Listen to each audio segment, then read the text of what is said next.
following dramatization is based on events in the life of Jacqueline Bouvier Kennedy.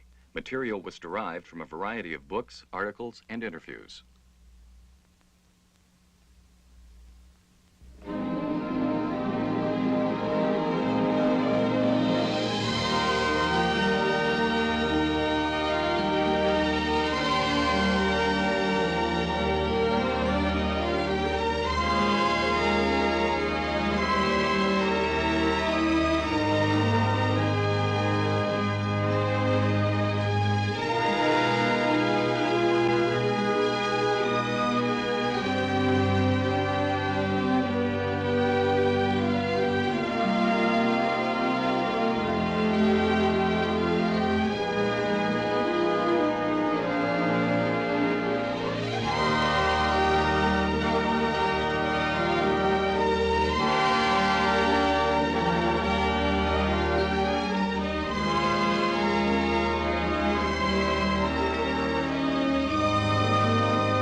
What are you doing up at this ungodly hour?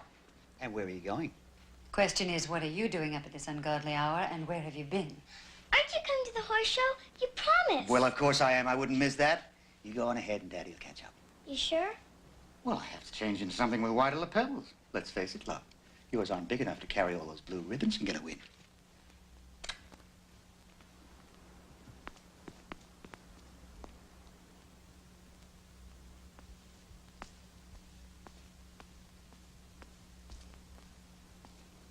Don't you dare.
I want a divorce, Jack.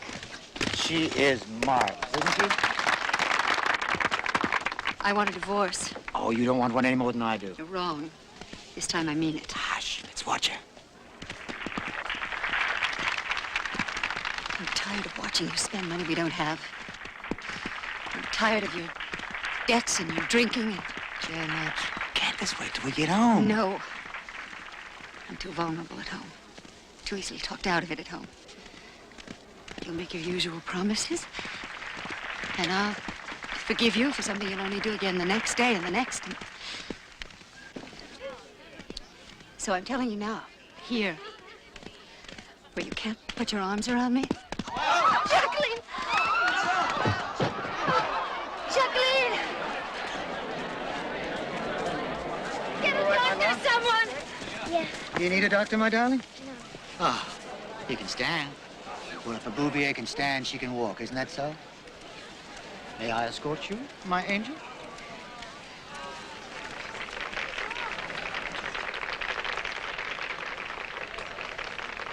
I'm not going to give up the children. You want custody? I'll fight for them, Janet. Will you now? You owe thousands in personal debts and thousands in back taxes. Shall I go on? I can, you know, there's lots more. No judge would give you custody.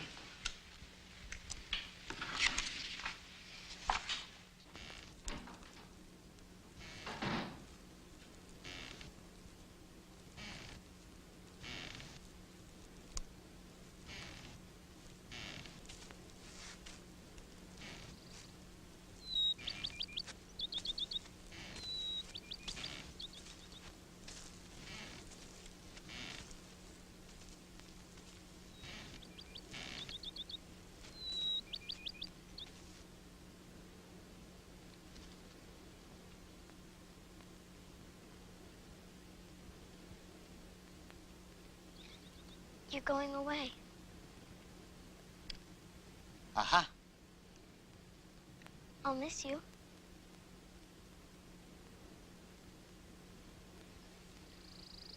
Will you now? Will you miss me? I don't think so. You see, I think that I'm going to see a lot more of you and your sister during this trial of separation than I did before. Oh. Anyway, it's not going to be too long before I lose you to some gink who you think is wonderful because he looks so romantic in the evening. Probably steals his mother's pearl earrings and uses them to dress shirt buttons up.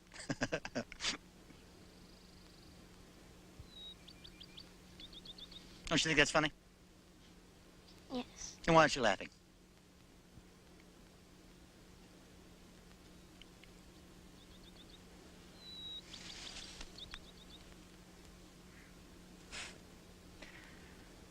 You're in trouble, old girl. Trouble. You know why? Because you like your old man.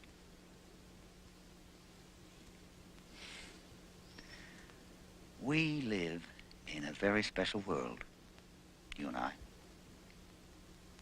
A world where we fall off horses and off buildings,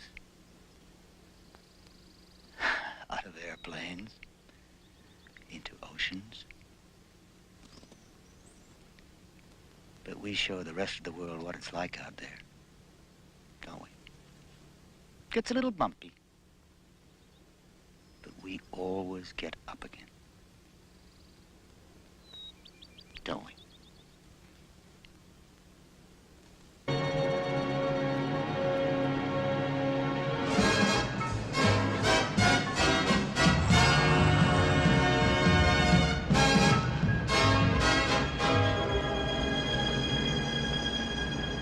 Repeat 4 times in first position. Ready? And.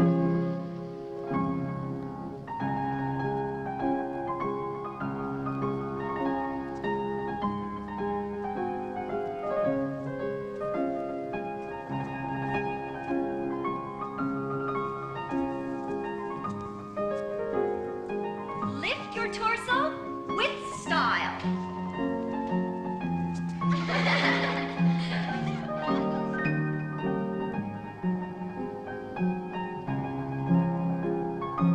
You're not there to entertain.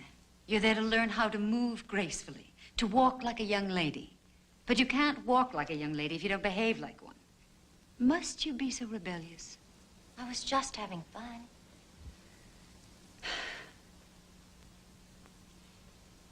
Is he coming to see you tonight?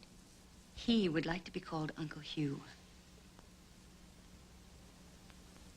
Are you going to marry him?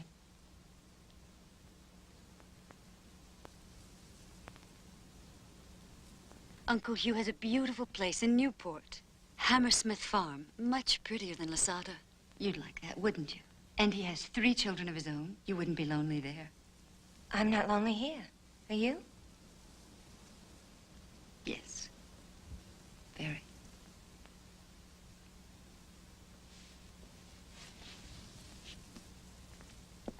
We're going to be married.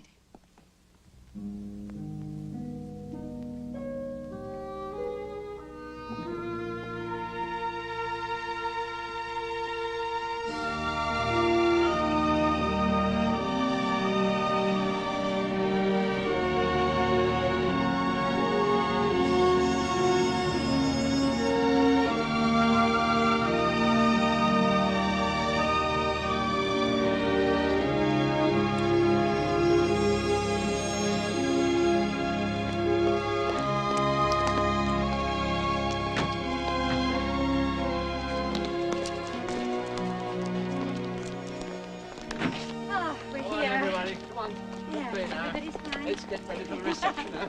Mind up your rest.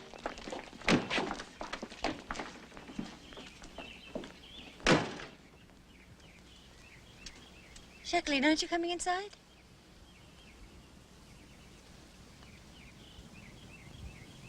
It'll be fine. You'll see, it'll be just fine.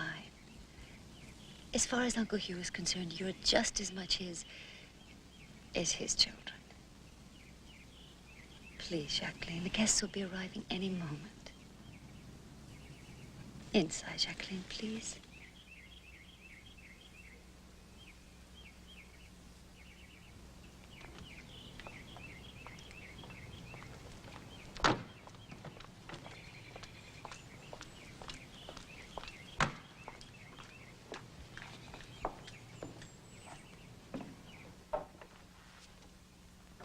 Excuse me, miss, but your mother would like you to be there when the guests arrive.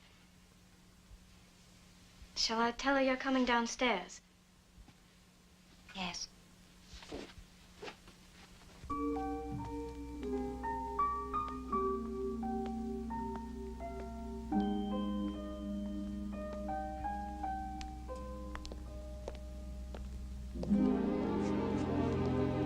look beautiful, my darling. Thank you.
Jacqueline. Which one do you like? Him. Him's or her? You have a keen eye. She's the best we have. You like to ride her? I'd love to. Go ahead.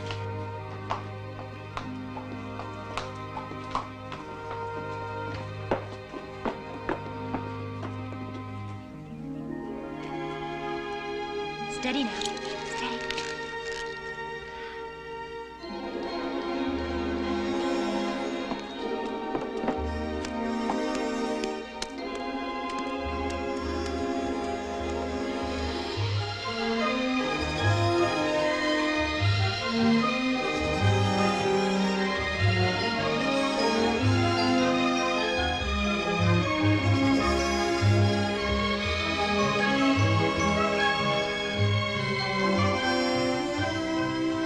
Just trying to bribe you, my darlings. Trying to show you what a great guy he is.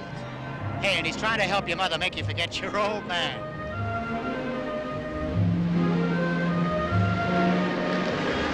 Bribery. Pure bribery. Oh, they look lovely. Well, take that one. And that, you like that, Jacqueline? Yes. Take that one, and Lee, like that? Yes, oh yes. Then you shall have it. Well, now, that's it for clothes. We have the shoes, we have the undies. Ladies, on to the next shop. I'll have the bill for you in a moment, Mr. Bouvier. Wrap them, send them, and charge them.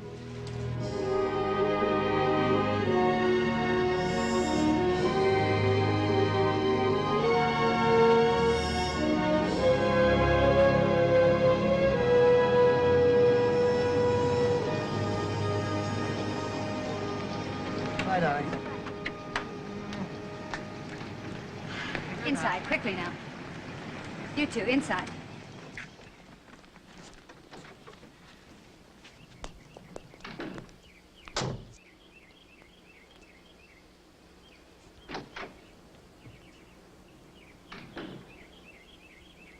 I've had calls from every shop in town. What in hell do you think you're doing? Buying up all of Rhode Island? You think that'll make it up to them? Wait a minute. My voice is down exactly where it needs to be. This is my house. My daughters have a closet. Oh, no. They have clothes.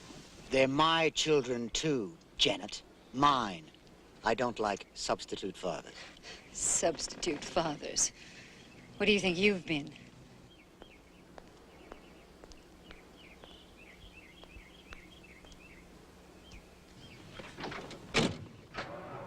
Daddy!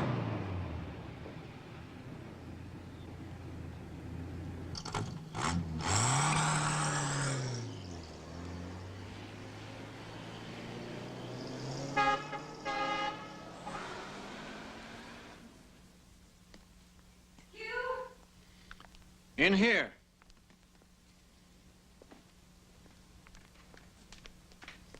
I've tried to reason with that man. It isn't just his fault, Janet. It's a tug of war. They're the prize. The winner gets the children. Well, I don't intend to lose. I want Jacqueline where he can't get to her every weekend. And where might that be?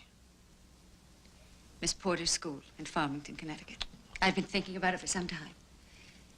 It's a great place for young girls. Teaches them discipline and responsibility. Also, it's some distance from her father. And we couldn't get to see her too often either. I don't mind not seeing it that often. As long as he can't.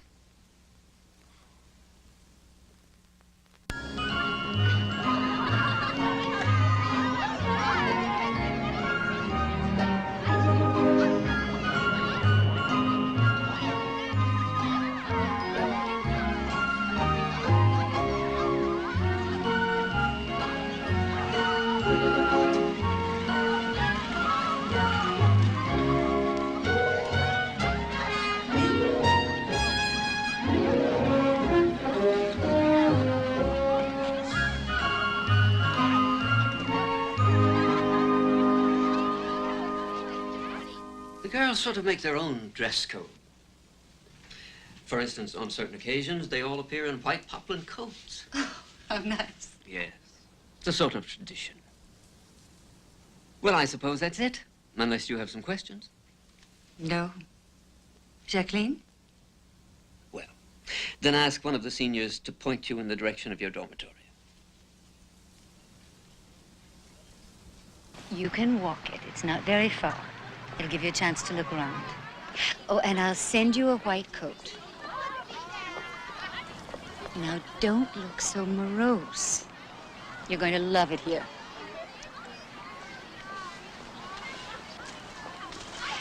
Jacqueline, Don't ask for privileges, will you? Try to be like the rest of the girls, hmm?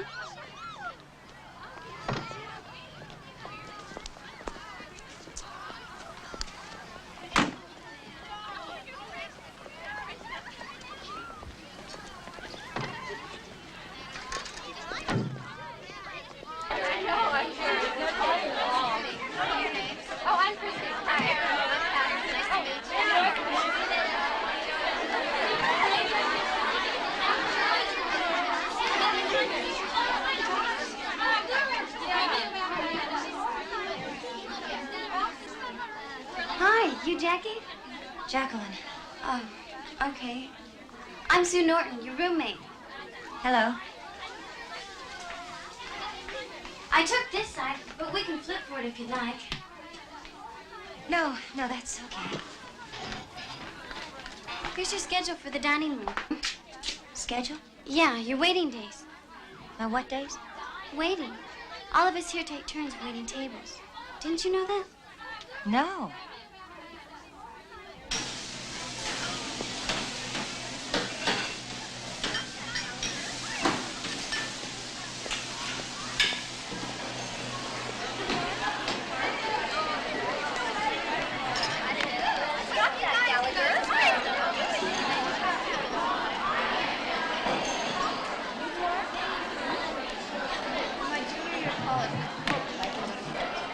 Watch this.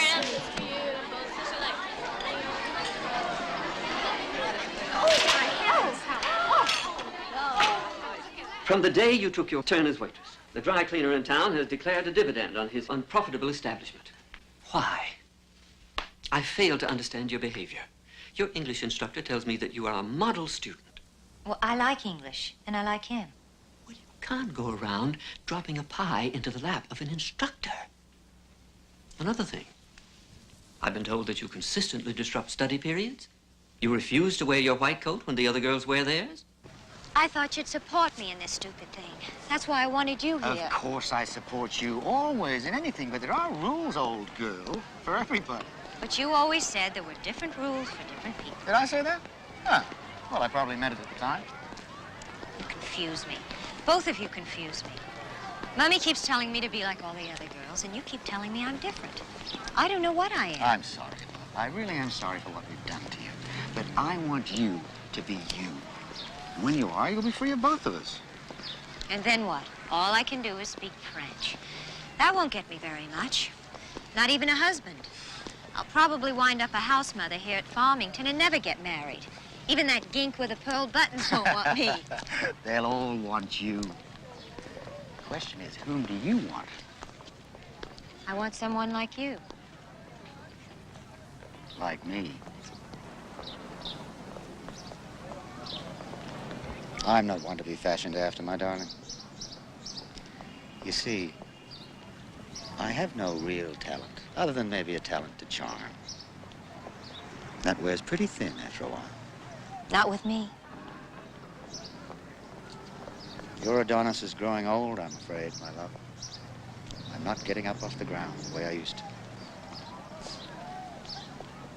But you always will. How do you know? Well, look, you love horses, don't you? Yes. That's because you're like a beautiful thoroughbred. You're well built, you've got staying power, you can run fast, and you got brains. But if you're not properly broken and trained, huh? You see what I'm getting at? Yes. Yes, I do. Don't worry, you'll come out of all this, and you'll do great things.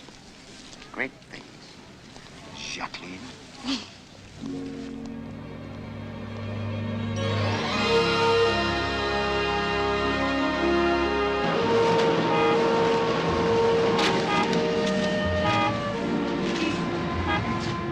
Who did you say sent you?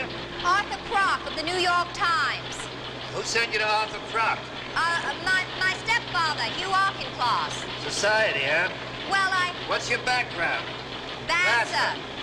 You know what the job is? Inquiring photographer. We usually give that assignment to the member of the staff who's voted least likely to succeed. Well, I think I can do something with it. What? I I said I think I can hear you. I'm asking what you can do with it. Oh. Well, this is Washington, Mr. Waltrip. There are provocative issues and people. It's a fun column. Oh, I know. I was coming to that. Provocative and fun. Lots of fun. $42.50 a week. I'll take it. You got it. Thank you, Mr. Waltrip. There. By the way, you better shed that chiffon if you want to look like a real newspaper man. Can you work a Graflex? A Graflex? Of course I can. Of course. Hello? Hello? Darling, I'm taking a later plane. What? Well, I missed the first one, that's why. Oh, terrific. Of course I got it. Hey, what's a Graflex?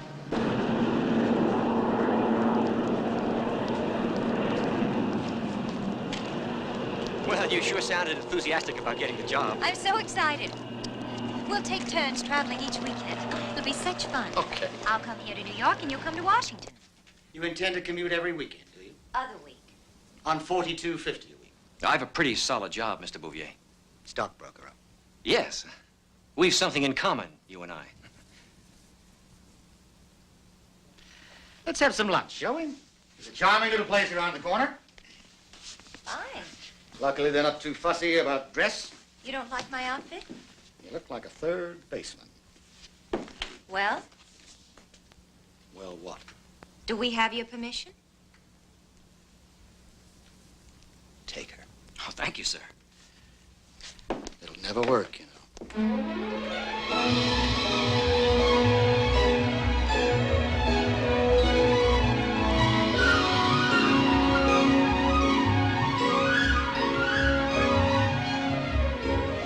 Hello, I'm Jaclyn Bouvier, the Inquiring Photographer.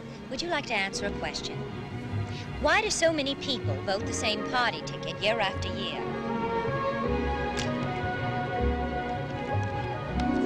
Noel Coward once said. Who? Noel Coward once said some women should be struck regularly, like gongs. How do you feel about that? Who? Can you spot a married man? Please, lady, leave me alone. Winston Churchill once said, for a happy marriage, each spouse should breakfast alone. Do you agree?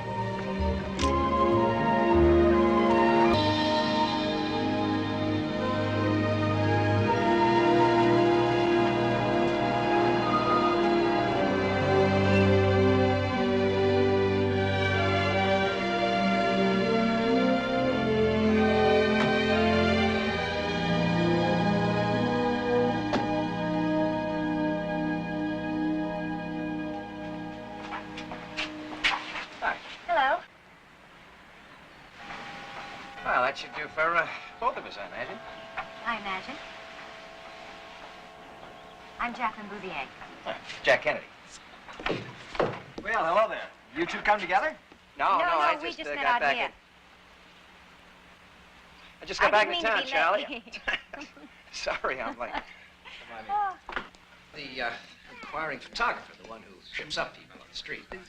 You're not a bad tripper-upper yourself, Congressman, from what I hear.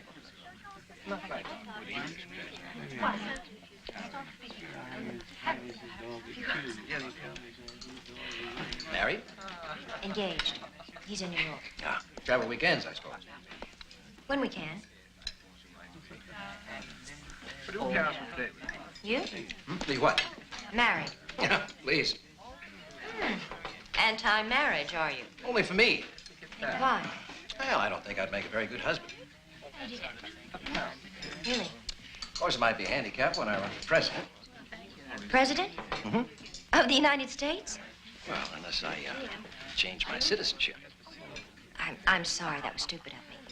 It's just that you said it as if it were fait accompli. Oh, you speak French? It's a rather lofty ambition. What, speaking French? Being president. Wanting to be president. Well, if ambitions aren't lofty, they're not really ambitions, are they?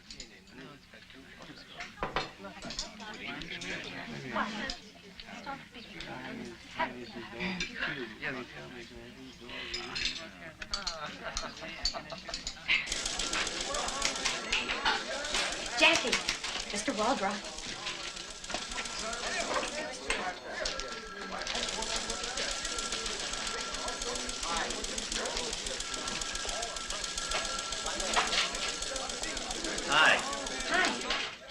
Congratulations. You made it big. $5 a week raise and a byline. Oh, thank you, Mr. Waldrop. With it go new responsibilities.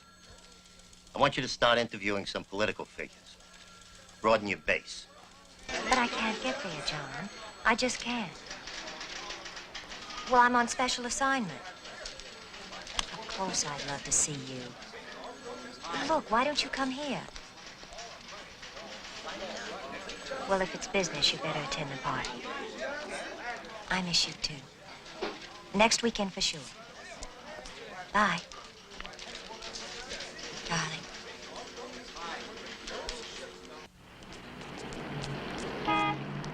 Have you ever considered working at a career outside the government? Not really. This country's given a great deal to the Kennedy family. We've been taught to give back. Would you like to have lunch with me? What? When? Now, I only brought one. One what? Sandwich. We'll go splits, okay? You're not really going to eat that, are you? Why not? Well, it looks awful. Everyone makes such a big deal about food. You want a beer? Do you eat like this every day? Oh, every day I can. I usually work as I swallow. Saves a lot of time, gets things done. Sure you won't change your mind. I'd sooner eat the bag it came in.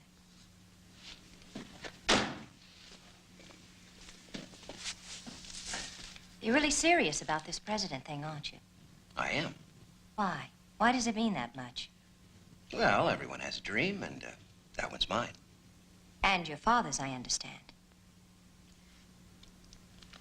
My father always thought that my brother Joe Jr. would be the first potato-eating Irish Catholic president of the United States.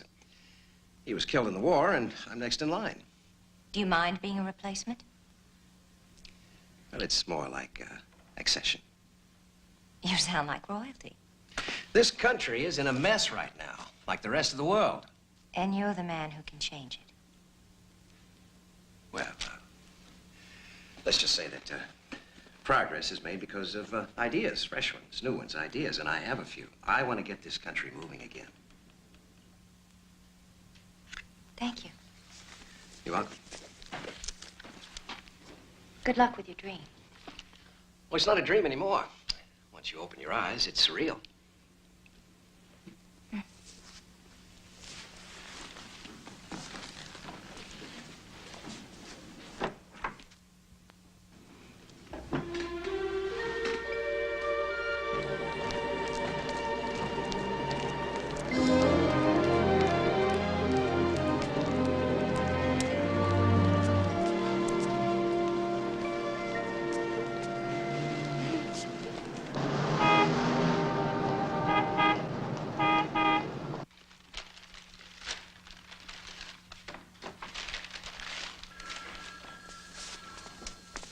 What are you doing? Did you order this? No, I don't think so. What is it? Lunch. Lunch? Pâté of veal, salad niçoise with, avec, asperges, sorbet de fraises, café, and a bottle of muscadet. That's the wrong office. I've got mine right there. It's for you. Bought and paid for. Well, who said it? No card.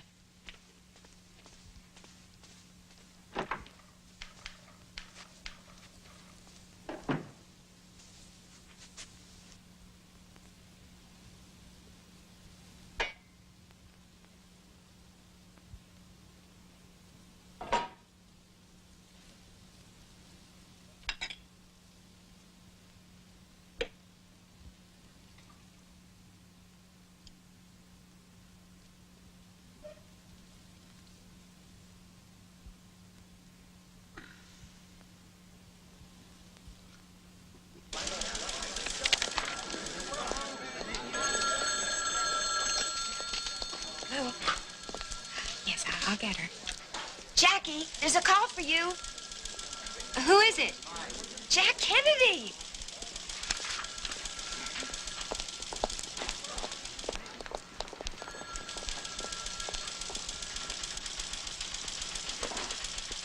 Hello? Oh, hello there. Whispering? I have a sore throat. What? Oh, I'm sure it'll be better tonight. 8 o'clock is fine. Bye.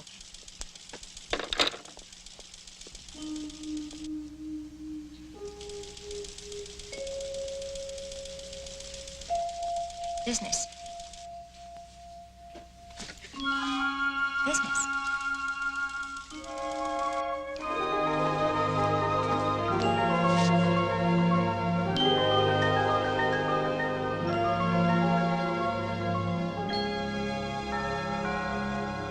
Just a minute.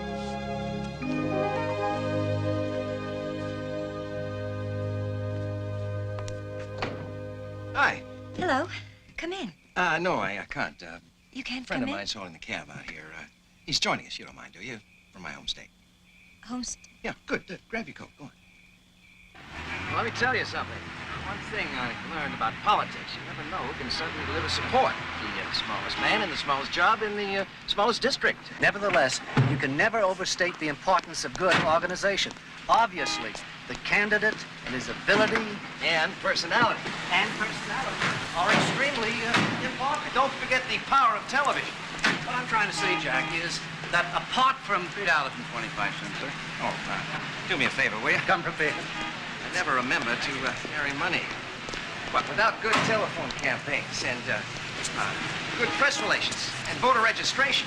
Well, you're talking about the nuts and bolts of any political campaign.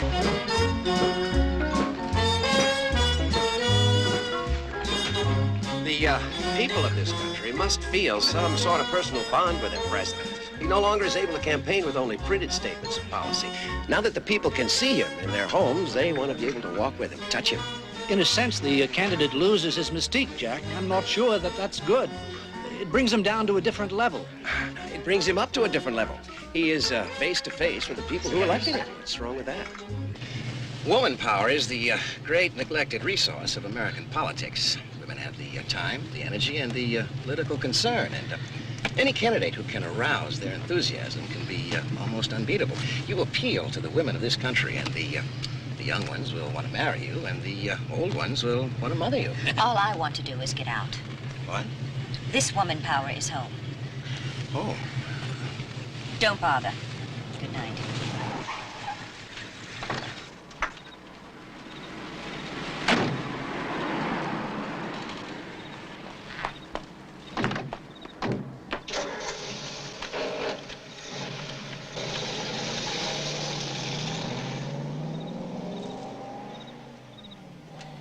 Listen, you might as well have stayed in that cab because you're not going one step further. If you think you can ignore me all night and then play catch up. Ignore you?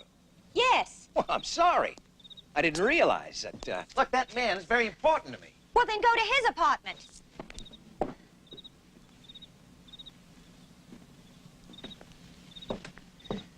Don't you ever think of anything but politics? Well, that's, not what I've got on my mind right now. Well, you might as well have. You struck out, Congressman. I'm sorry to ruin your evening, but you don't get my vote. Good night. Wait. Look, I'm sorry. I truly am. I just, like what I do, I guess. But day and night? That doesn't leave much time for anything else or anyone. Do those, other girls you date mind spending the evening this way? What, other girls? Those, other girls you're photographed with during your campaign trips. Oh, those other girls. Well, I never really asked them what they thought. Well, you haven't asked me either. You already told me. Then there isn't much left to say. Good night.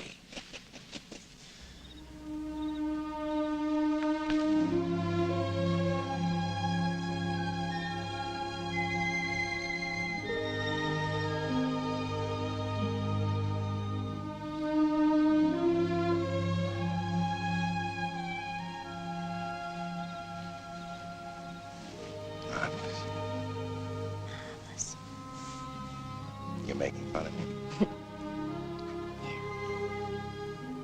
You still engaged?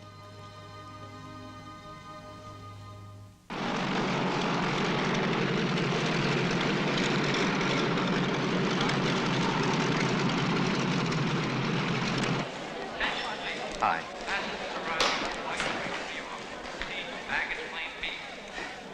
When your fiancée, after 6 weeks apart, greets you by offering her cheek, we better talk. And things were happening so fast, things I never expected to happen. Like Helen said, Helen, my friend, she said we ought to go to London for the coronation, and I said sure. So we're covering it for the newspaper. Would you believe it? I might believe it, if I could understand you. Oh, John, it's all so new to me. New people, new things, new world. I'm not ready to give it up. I love it, all of it. Your father was right when he said it wouldn't work. My father would be jealous of any man who wanted me. No, it's more than that. He knows more than anyone that his daughter isn't really cut out for the conservative or safe life, like your mother. His daughter, Jackie, wanting the same things. Grand scale, large gesture, wide canvas. It's much more than an ordinary old stockbroker can offer a very special lady. I'm sorry, John. Yeah, me too.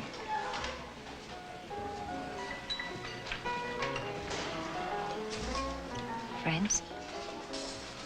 Friends.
I beg your pardon.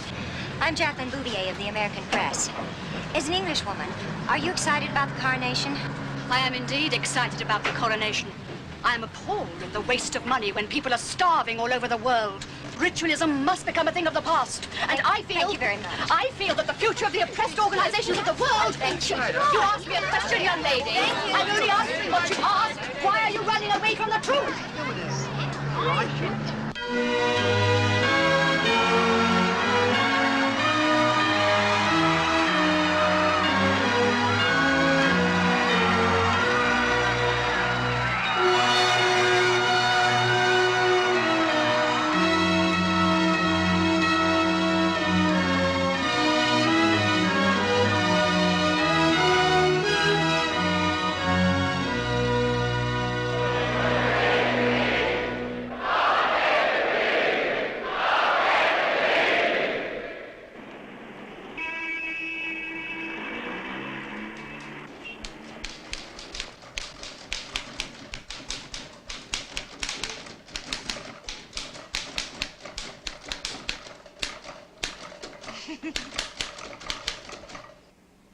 What is so funny?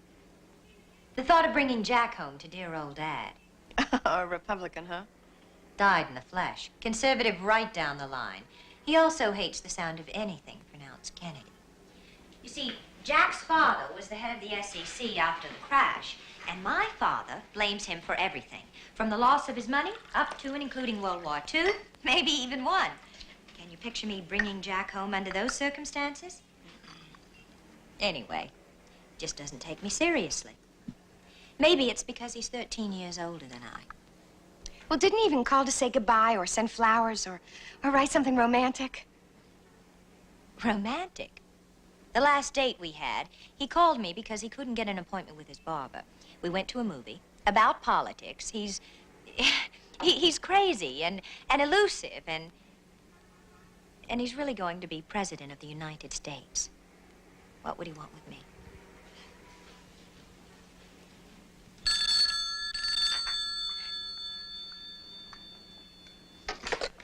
Yes?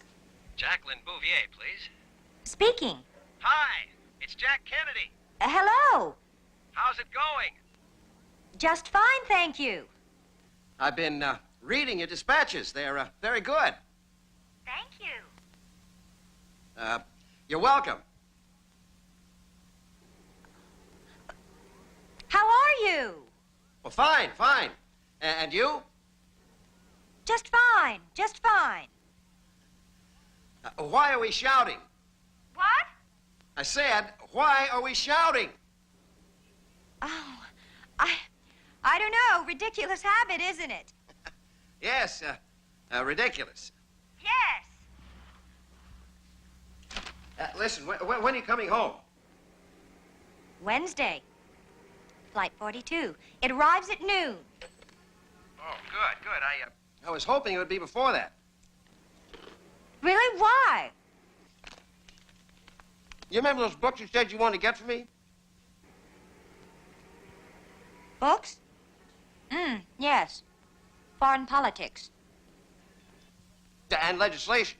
Did you get them? Some. I'll send them to you. Well, see if you can get the rest, okay? And I'd rather you brought them with you because I need them right away. Okay? Okay.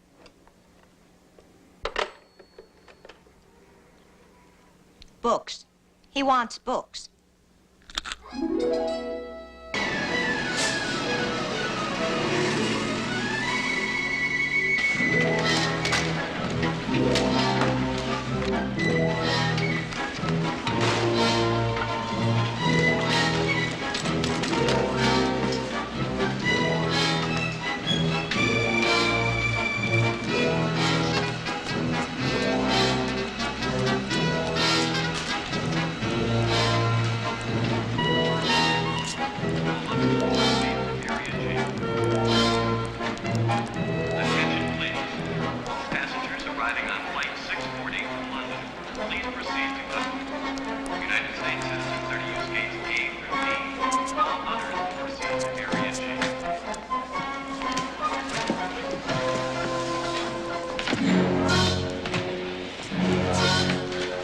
Anything to declare?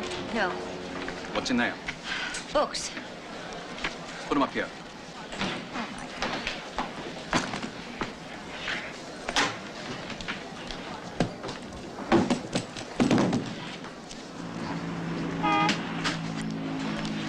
Taxi man? Yes. That's all right. I have one right there. You- Thought you might need a hand. A hand? That's right. You look exhausted. Porter? What? What are they all doing out here? Now, one of them is inside. What are they all doing out here? Will you, and calm down? Listen to me, Senator John F. Kennedy. When you were president, the first thing you will do, the very first thing, you hear me, is pass a law executing any customs inspector who doesn't help you lift your bags. Promise me. Promise me. All right, done.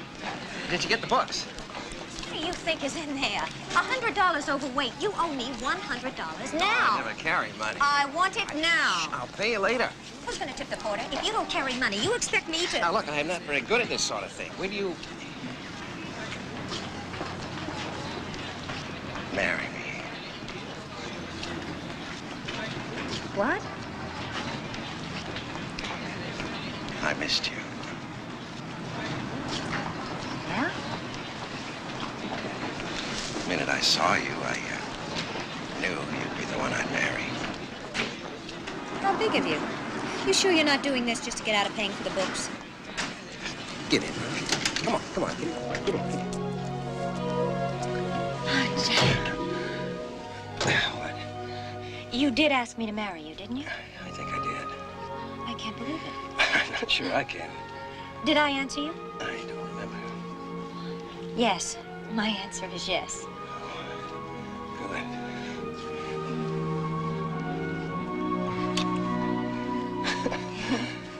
Oh, listen, do me a favor, will you? What? You need money for the cab? No. Beside that, don't say anything for a while about you and me, okay? Why not? Well, the Saturday Evening Post is coming out with an article. Jack Kennedy, the Senate's eligible young bachelor. Wouldn't be fair to them, know what I mean?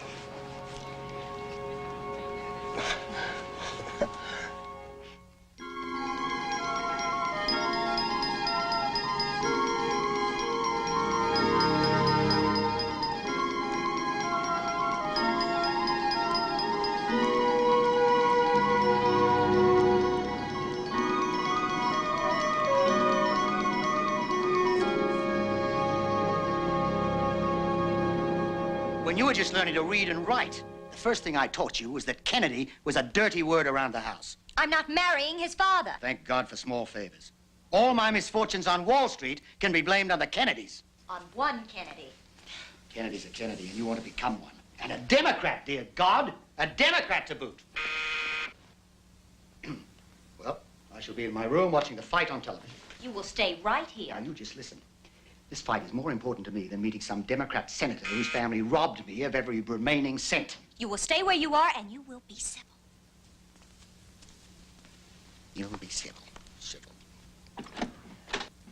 Hi. Oh, boy. That bad, huh? Oh, boy.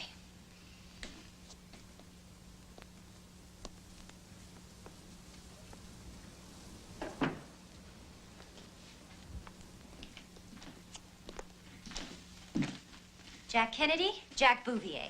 How do you do, sir? Fine.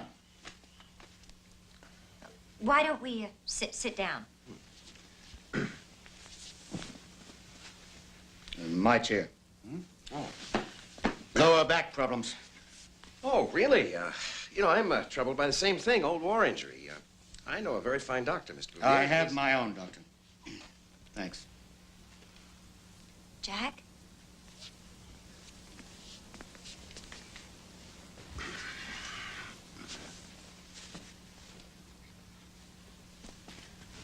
What's on your mind, Senator? Jack, please. Yeah. What's on your mind, Jack? Well, shall I be completely honest? I would hope so. Before we put on the gloves, would you mind if I caught some of the fight? Two great boys. What? Well, no. Like the fights, do you? Ah, the good ones, yes. Don't suppose you're a betting man, are you? $10 on Charles. No. What about $10 more doesn't go 5 rounds? You got it. You got it. My kid's got a great left hook. Won't live to throw it. Jacqueline, what about a drink, huh? A little wee one for me, scotch? You got any beer? Yes. Beer drinker, huh? Sometimes. I like beer. Jacqueline, I'll have a beer, too. I don't suppose you ordered a beer when you were at Hammersmith Farm, did you? Oh. Great little scene with the bride's mother and stepdaddy. I'm going to leave you two. You know how I feel about the fights.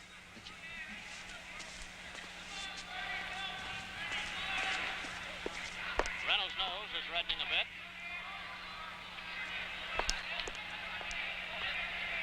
You know, Mr. Bouvier, Jackie is just another example of the new generation. So many of us, we see things differently from our fathers. Cheers. Well, cheers.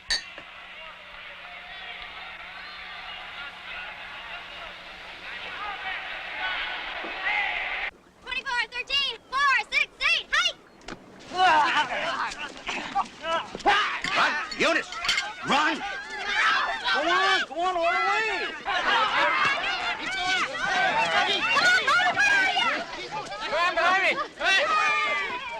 She is incredible.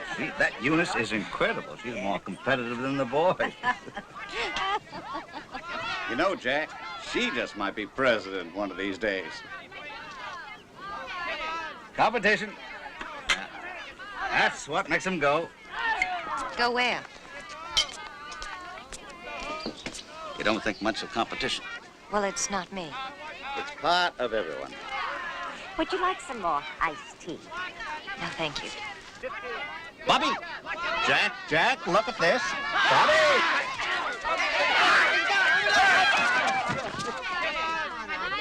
Good shot. Can't run, Bobby. I can't, huh? How'd you like to come in here and try and stop me? Now, go on, Jack. That's a direct challenge. Hey, listen, you don't mind, do you? Oh, you take your lady with you. You're not much for competition, participation. Good idea. Come on, Jackie, let's get him. Come on. Sturgeon, Kennedy, and Bouvier! Teddy, why don't you come in over here? All right. Now, he thinks I'm gonna run. We'll cross him and I'll pass. Mom, you take. All right? 1, 2, right. Hey! Okay, now, I think he's gonna run. So he'll try and cross me up and pass. So guard your receivers with your lives, all right? What do I do? I just said it. I don't know what that means. Don't let Teddy catch the ball. If he does, tag him hard. Okay, break. Watch it on the right.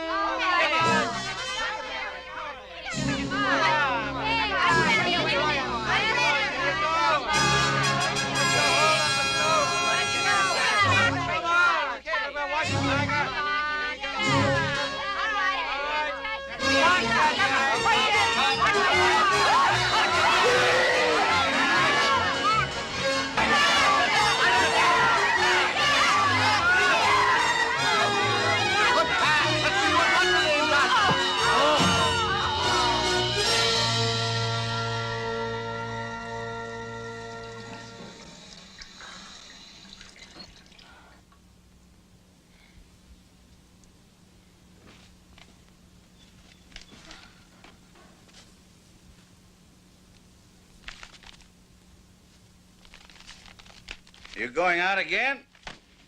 I'm not sure. You know what I'm afraid of, Ambassador? Tell me. I'm afraid your family will kill me before I ever get to marry you. If they do, it'll be unintentional. What does that mean? They like it. Well, thank God. I wonder what would happen if they didn't. You know something? You've got zipperoo. Got what? Zipperoo. You're going to be good for Jack. Am I? Mm-hmm. Good for his career, too. You have class. You're also Catholic, French Catholic, which is a little more aristocratic than us Irish. Are you serious? Perfectly. Jacqueline, we're going to get along fine. I hope so, Ambassador. Uh-huh. Let me tell you something. You may run your family like a tribal chieftain, but it's not going to be that way with me. I will not become an organization wife Kennedy version. I mean to keep my identity as well as my personal independence.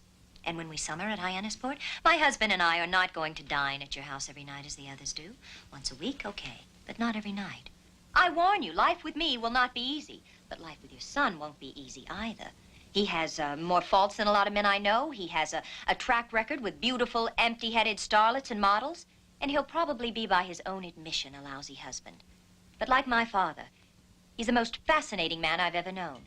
And I think he'll be worth the trouble. So there. Anything else? Just that what I want more than anything else in the world is to be married to him. You're gonna be a good wife.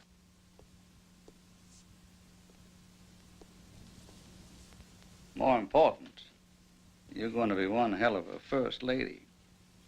I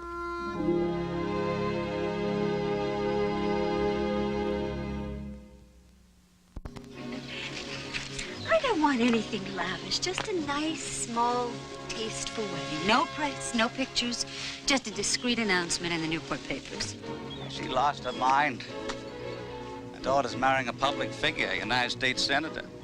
A man who one day is going to be President of the United States. There'll be photographers whether she likes it or not. So the idea is to show them off to the best advantage. The entire Senate? He's invited the entire United States Senate? Jack, you give that woman a message for me. You tell her, take care of the confetti, and I'll do the organizing.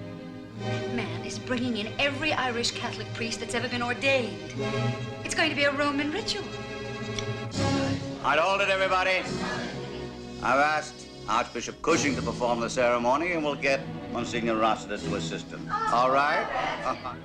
It's turning into a cast of thousands, thousands. Now, what's she complaining about? There's only 600 at the church and 1,200 at the reception.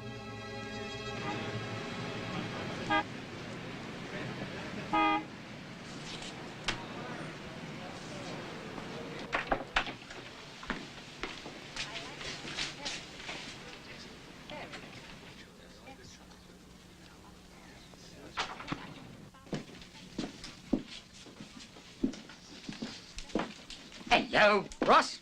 Mr. Bouvier, and how are you, sir? Never better. You? I'm fine, just fine. I've been away for a long time, haven't I? I really deserve a whole new wardrobe. I've been awfully busy. You know how it is, you look in the closet and suddenly nothing to wear. Ross, my daughter is being married. Yeah, so I've read. Yeah.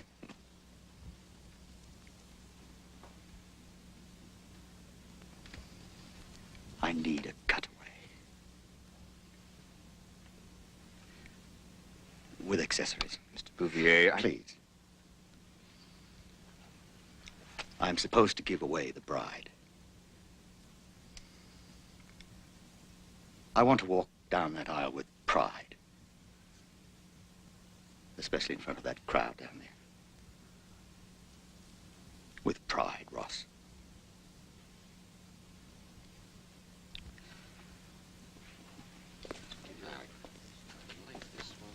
That girl, my daughter, is all that is holy to me.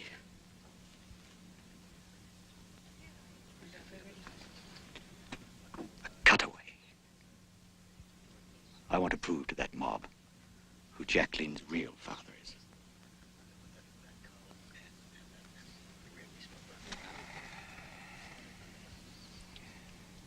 all right. All right. Now, I'll need some shoes. Gray suede, I thought. Good? Different, I think, yes. And pearl cufflinks, and of course studs, pearl studs. Oh, and please, Ross, for God's sake, the left shoulder. Remember the left shoulder? Always wrong with the left shoulder. That last jacket I had. I wasn't really pleased. Did I tell you? Anyway, the left shoulder. This is nice. Nice for the afternoon. Not exactly with pearl buttons.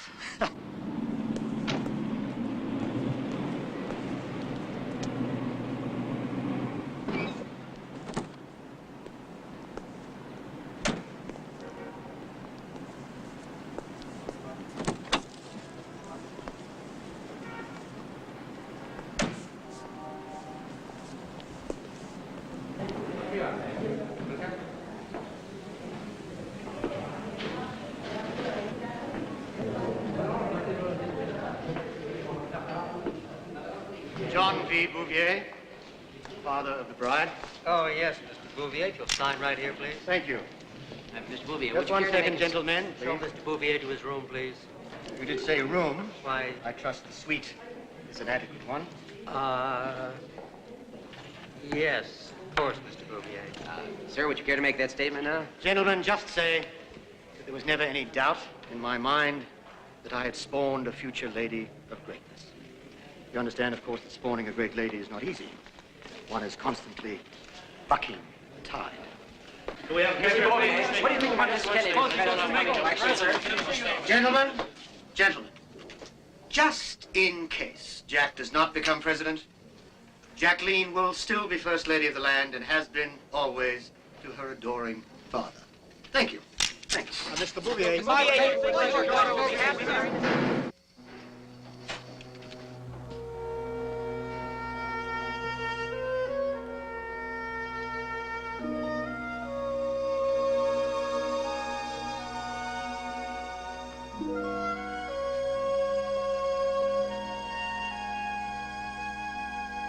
Where is the bar? Hi. Oh, hello, dear. Has Daddy arrived? Yes. Something wrong? Jacqueline, I'd rather he didn't give the bride away. If he must be at the wedding. Must be? I'd rather he didn't give you away. Don't be ridiculous. He's my father. He's not your father, he's your suitor. And he's made me the ogre of your life. The one who forced you to brush your teeth, the one who taught you manners. All he ever did was indulge you. Can't you do what will be the last thing you'll ever have to do together? Can't you walk down the aisle side by side? Jacqueline, I'd like your stepfather to give you away. No. Jacqueline, he's earned the right. No. He's raised you, and now he's being shunted aside as though he were hired help. No. He's wonderful, but he's not my father. You'll be doing your father a favor. deep inside, he's terrified of taking that walk with you. They know all about him, every one of them. It's even possible, quite possible, he won't show up. He'll be there because I want him to be. He'll be there. You'll see.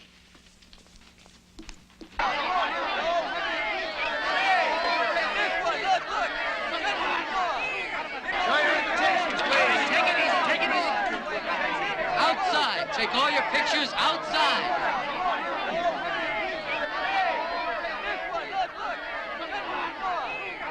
Somebody's getting out here!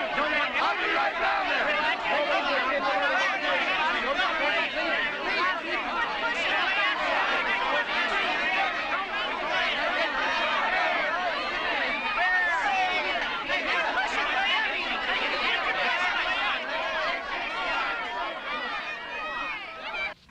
Oh, well, I don't know.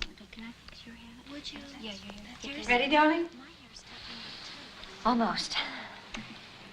He's not here, Jacqueline. The church is almost full.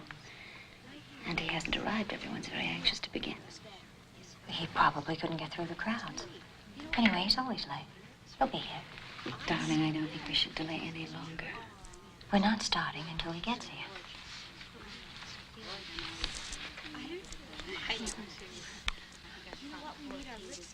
I'm sorry, darling. We can't wait much longer.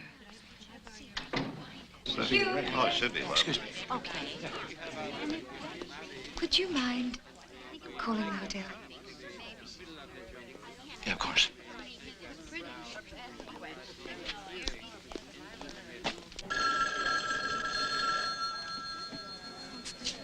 Hello? No, sir, I haven't seen it this morning. Oh, yes, of course, I'd be glad to. Yes, sir.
John Fitzgerald Kennedy, do you take Jacqueline Bouvier, here present, for your lawful wife, according to the right of our Holy Mother, the Church?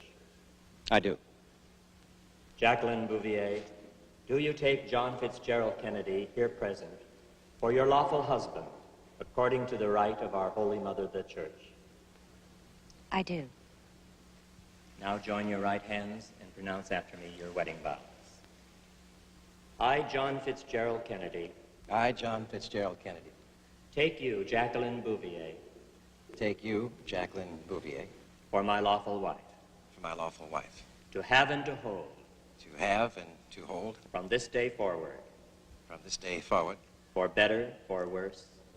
For better, for worse. for richer, for poorer, for richer, for poorer, in sickness and in health, in sickness and in health, until death do us part. until death do us part.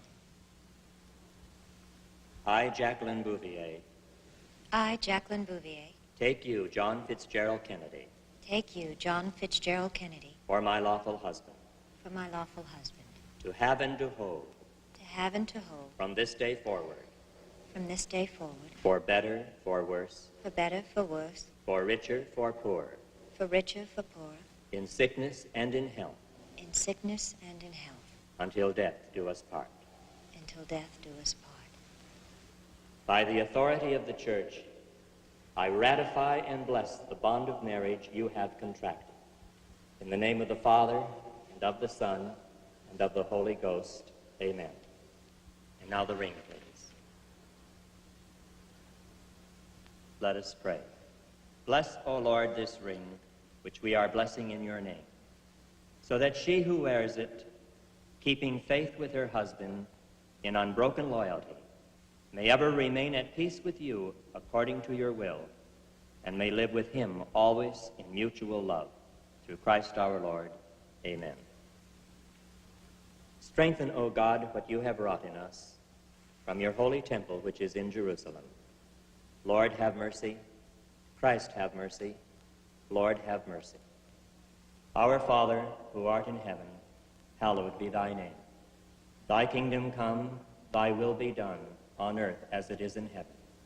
Give us this day our daily bread, and forgive us our trespasses, as we forgive those who trespass against us.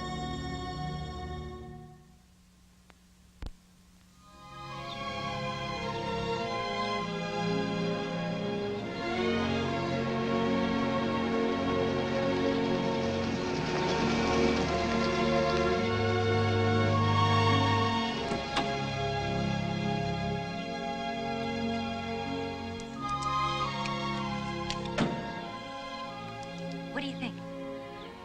Buy it. But you haven't seen the inside. No, buy it. Oh, Jack, come on, let's go in. Hurry. No, go on, buy it. I want you to buy it. Wait till you see that. You love it. I promise.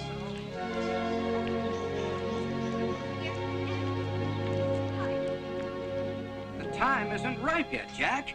I'm not so sure that anyone can beat Ike out of a second term, especially a young upstart Catholic. You have to ease yourself inside. That's why I think you ought to make a run for the lower half of the ticket. It's a lousy job. Even if the ticket does win, I get stuck there for 8 years. Well, he may have a point yet. The only problem is Kiefer. Estes wants this badly. And I'd hate to see the party divided going into the convention. Yeah, but Kiefer's made a mistake, in my opinion. I mean, he hasn't taken the time to make friends in the House, and even in the Senate, he goes pretty much his own way. It's always Gentlemen, I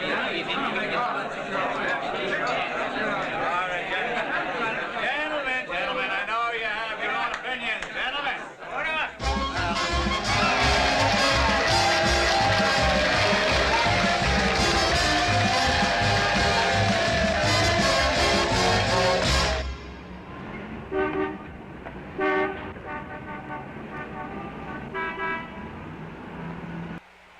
Mr. Chairman, North Carolina wishes to cast 36 votes for Senator John F. Kennedy. How many more do I need? 39, Jack. Just 39 more votes. Get out of there. They're about to make you vice president. Don't you want to see it?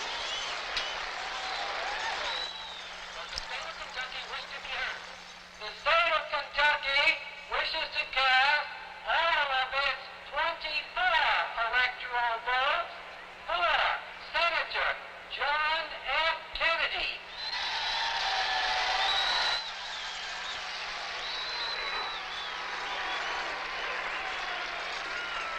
Minnesota ready to cast its vote. Minnesota,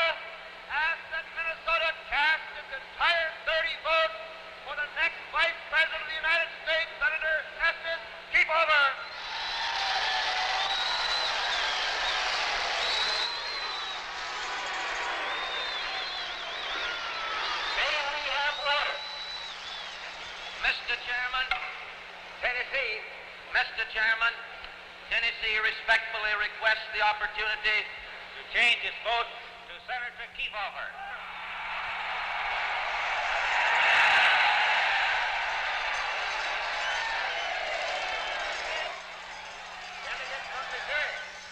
Mr. Chairman, the state of Missouri desires at this time to change its votes to 37 votes for Senator Estes Kefauver.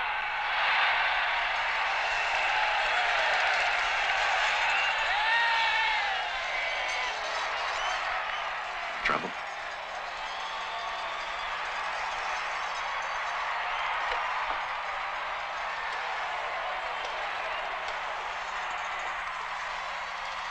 Yeah, get Mahoney down here. Right away. Jackie?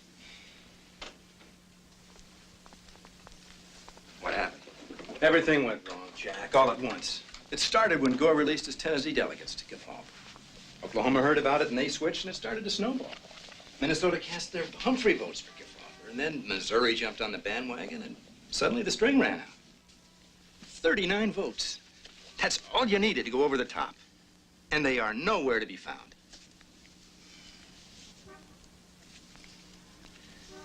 Maybe... What? Maybe they felt you're not ready, Jack. Yeah. Well, I guess the best thing I can do now is get up there and move that Kefauver be nominated by acclamation. I'll be there in an hour.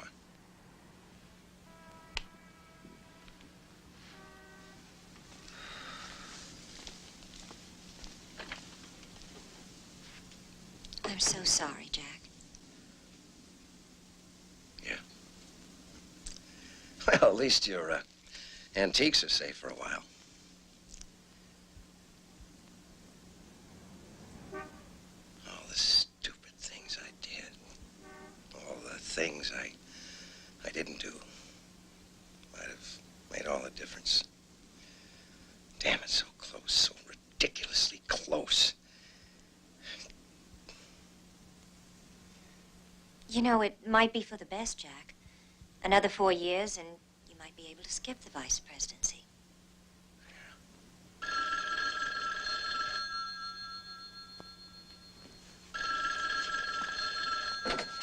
Yes.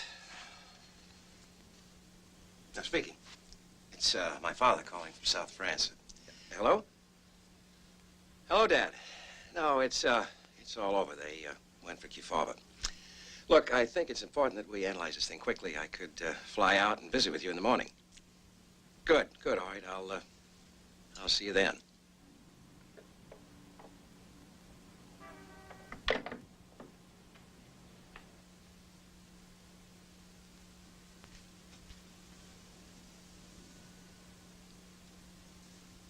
Jack, I can't go. I'm too uncomfortable.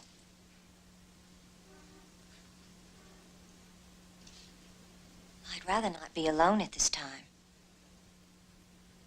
Why don't you stay with your mother till I get back? But I'm going, Jackie. Now, that's the end of it.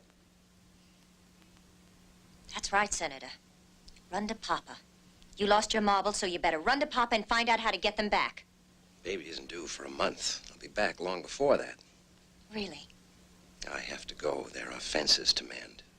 If you go, Jack, you'll have to mend them with me. I will. When I get back. I'm in politics, Jackie. I know I'm not around here as often as you'd like me to be, but I can't play nursemaid to you and be in politics. I don't want a nursemaid. I want a husband, someone who's close enough to touch once in a while.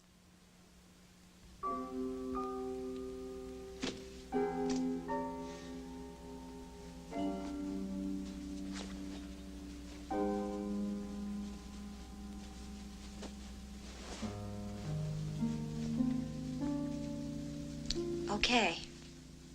Go ahead, then. But you seem to have forgotten one thing, Jack.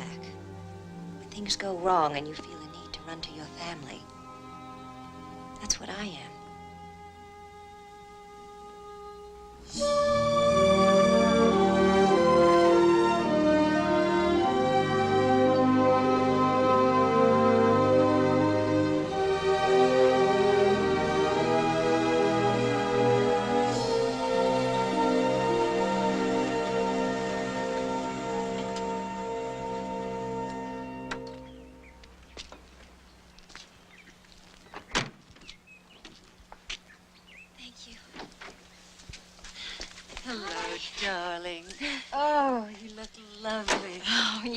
lovely. You do. You look lovely. Oh, I don't Waiting think for you. so. Come in. Feeling better? I think so. Oh, come on. Here, I want you to drink this. It might help. You haven't slept all week. How is it? Delicious. Oh, good. Okay. You go to sleep. I'll see you in the morning.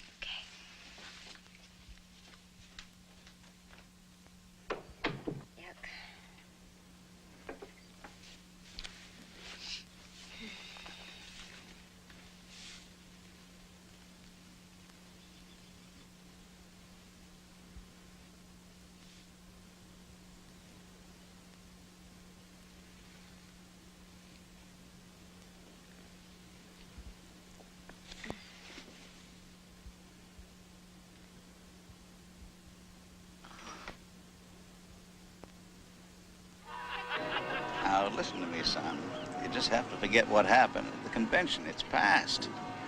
Just don't make the same mistakes. You want the nomination for the presidency in 1960. You start now. Crisscross the country. Talk to the politicians in every state. Address conventions, accept speaking engagements everywhere.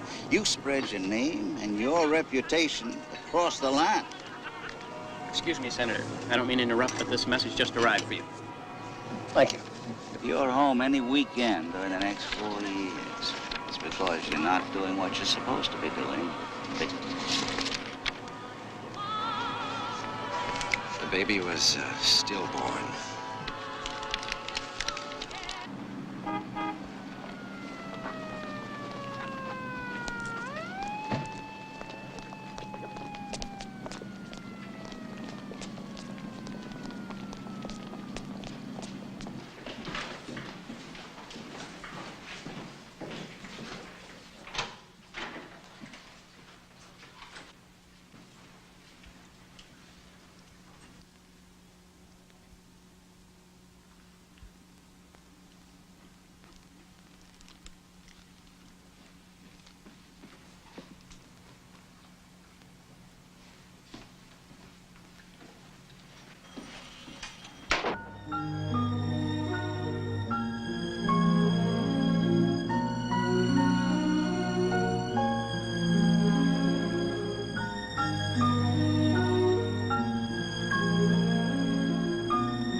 You know, it's funny about you guys.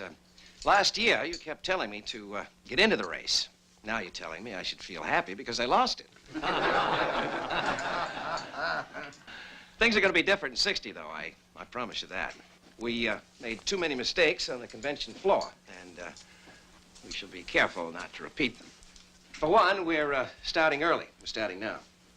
With only hours of work and a handful of supporters, I came within 34 votes of winning the vice presidential nomination. So if I work hard for the next 4 years, we should be able to pick up all the marbles.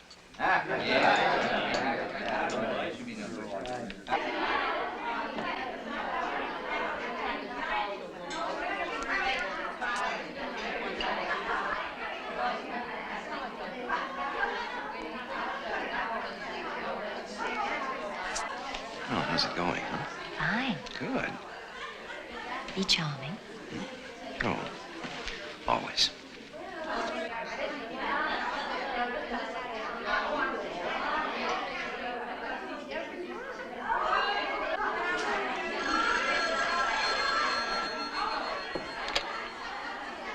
Hello?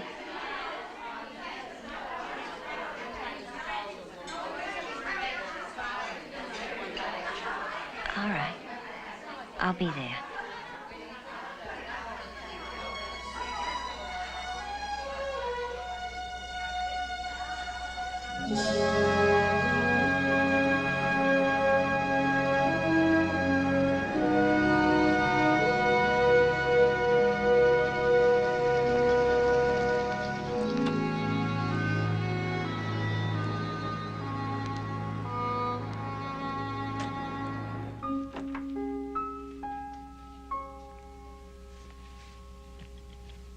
Thank you.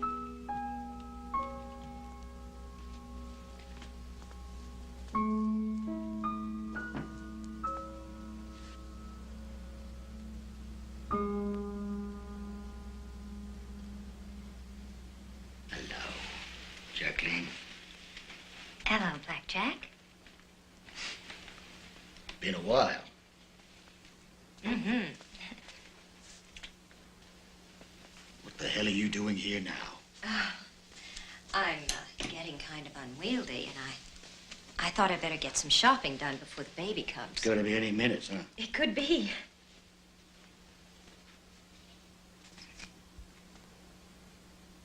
Glad to see you. Me too. Never did thank you for your letter. Of course, I always expected to be forgiven for my behavior on your wedding day, but never with such eloquence. Shouldn't you be in bed? Hmm? Oh, I'm never where I'm supposed to be. Why start now? Smells in here, doesn't it? Smells like a pig pen. Give me some of that cologne, will you? Last of the Bouvier extravagances. It's damned expensive. But it's French and refreshing. They're putting out a domestic version. Poor imitation. Not for me. No imitations for you. Jack gonna make it? Yes. We're already making plans for the campaign. He'll do well. I hope so. Wrong party, but he'll do well. And you will, too. I'm frightened. Ah, of what? Same as you, I guess. Walking down the aisle. People looking at me, pointing fingers. Maybe even laughing at me, expecting more from a Kennedy.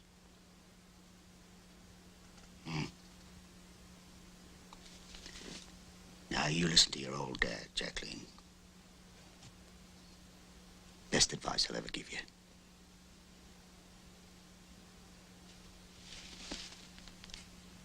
When you walk into the White House, remember who you are. Smile.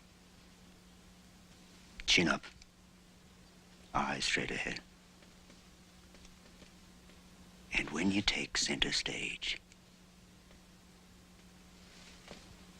create an aura around yourself.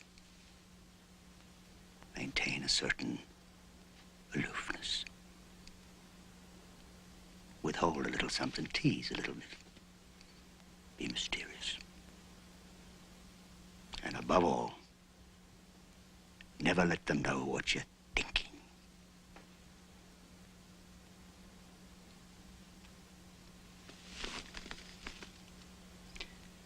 You were destined for greatness, my darling.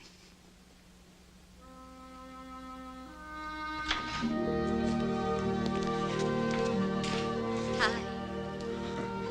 Hi.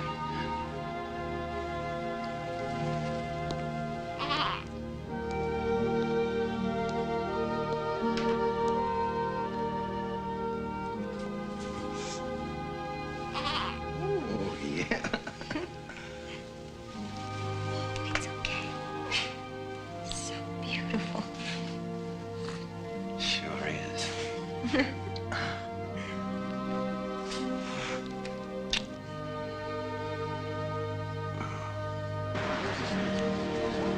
comes the car now. Here they are. Here they are.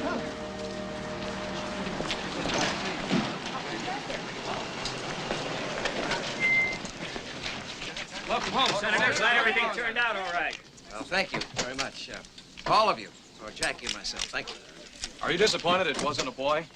We're very happy with Caroline. The next one will be a boy. Senator, one question on politics, Senator. Do you think the question of your religion will still be a factor in the presidential race?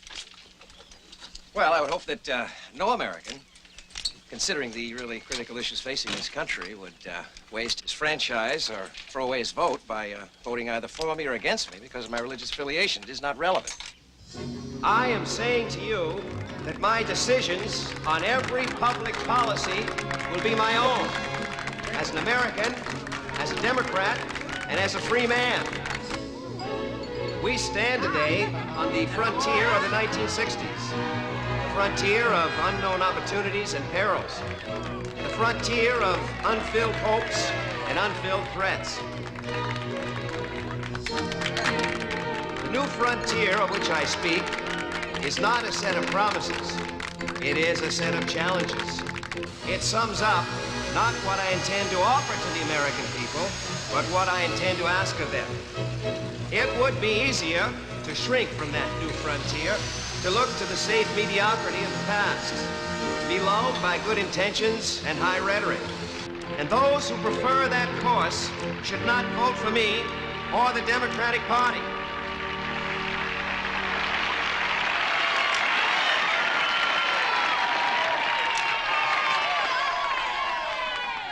Now I'd like to introduce you to my wife, Jacqueline.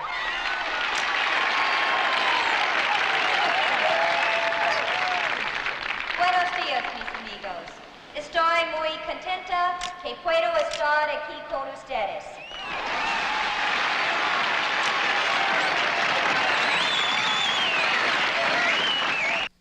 And the figures seem to tell us that this will be the closest United States national election since 1916.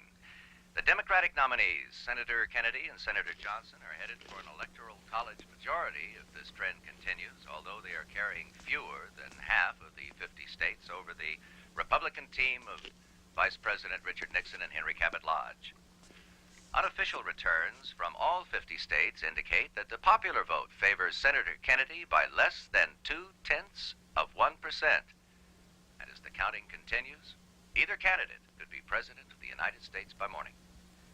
Now let's turn to Well, Congress. we won't know anything till morning. Margins are slightly reduced. So, It's might apparent as well the go to Democrats bed. will retain control of Congress. Of the 34 Senate seats at stake, the Democrats seem certain of 21 to the Republicans 13. The Republicans picked up seats in Wyoming and Delaware at last count. J. Allen Freer, the Delaware Democrat, was the only incumbent senator to lose his Hey, come on upstairs. The Republicans added 22 in the House of What happened? Nothing yet. What does it look like? Like him and me. That tight, huh? That tight. You sure you voted for me? Well, I wasn't going to, but then I thought, what if he loses by one vote? He'll know it was me.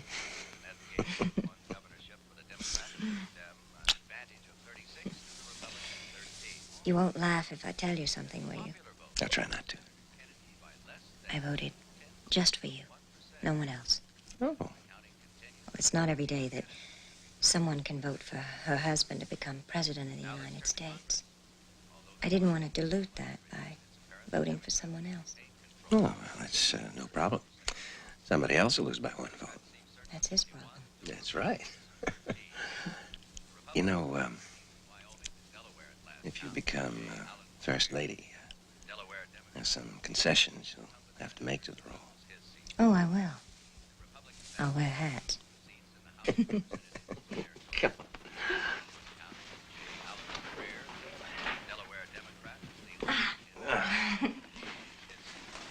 I hope this one's a boy. Will be. And I hope he's okay. He will be.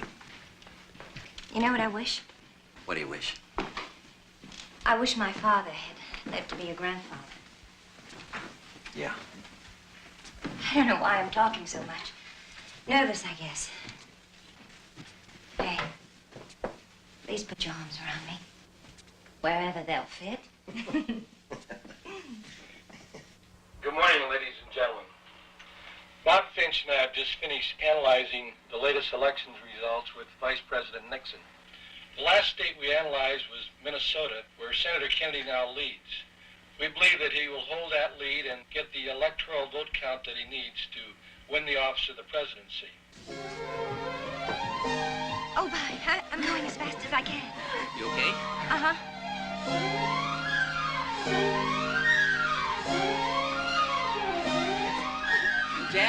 Jack, get up, will you? Jack. What? Congratulations, Mr. President. You sure? Sure. Has Nixon conceded? Pretty soon, Herb Klein's going to make a speech. Come on. Vice President Nixon has asked me to deliver two messages, if I may. First, on his behalf, he would like me to express his deep appreciation to the thousands of workers throughout the country who put so much time and effort and money and enthusiasm into making this the closest of all election campaigns. They're magnificent. The Vice President has sent a congratulatory telegram to Senator Kennedy, and I'd like to read that to you. I want to extend my congratulations and best wishes to you.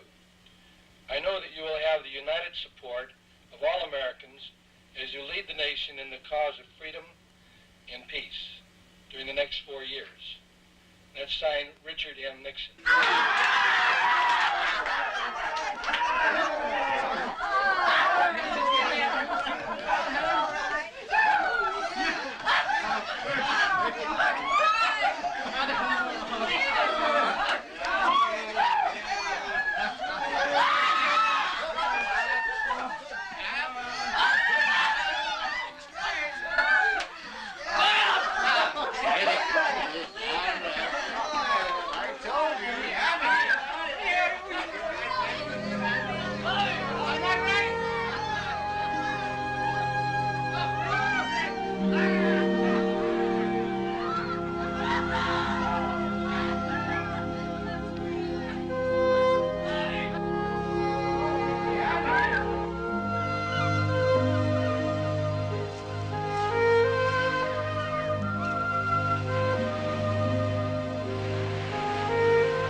Why did you run?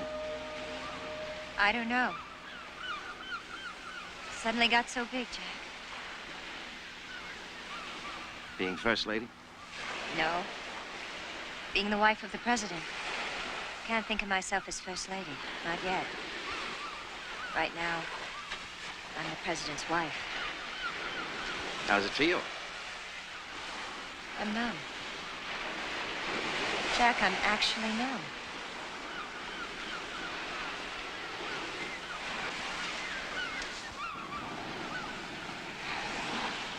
Who are these men?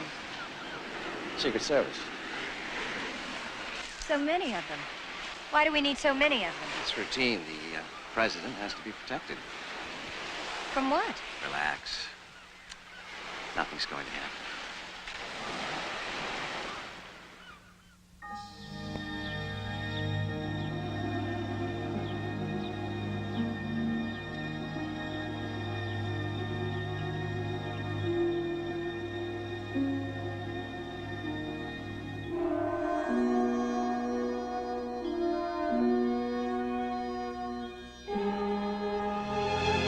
I've been enamored of President Eisenhower's Homburg, so I'm opting for top hats at the inauguration. I'd call it a touch of class, Senator. Now, I've asked Robert Frost to do me the honor of reciting a poem he would write, and he's accepted. I've also given a great deal of thought to the soloist. What do you think of Marian Anderson to sing the national anthem? Great choice, sir.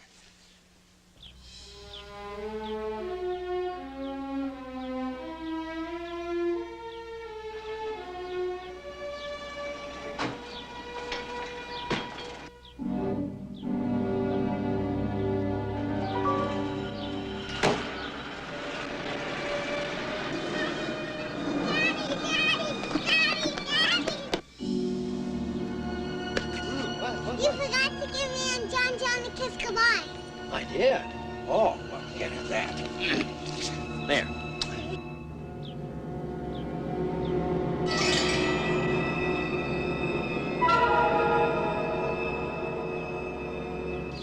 For John. Okay? All right.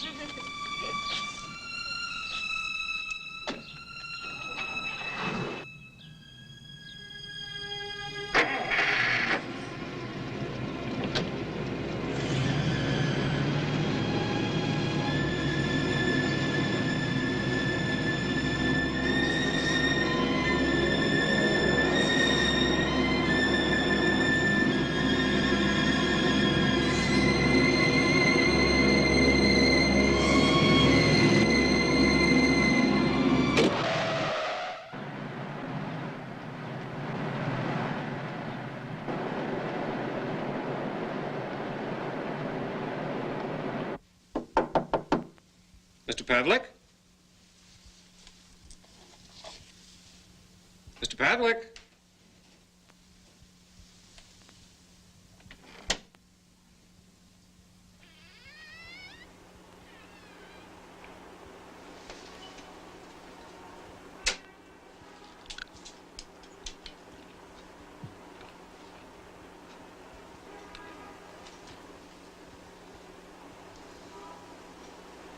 The Secret Service received word from his hometown in New Hampshire that he was here in Palm Beach.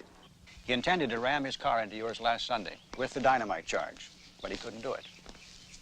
Why not? Because Mrs. Kennedy and the children were there. He said he couldn't do anything like that in front of them.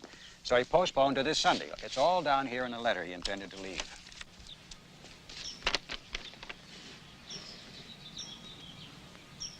Because the Kennedys bought the presidency and the White House. We'll take extra precautions at the inaugurations. No, that won't be necessary. Senator Kennedy, the minute you become president of the United States, you're going to have to do exactly what we tell you. Funny, I always thought it was the other way around.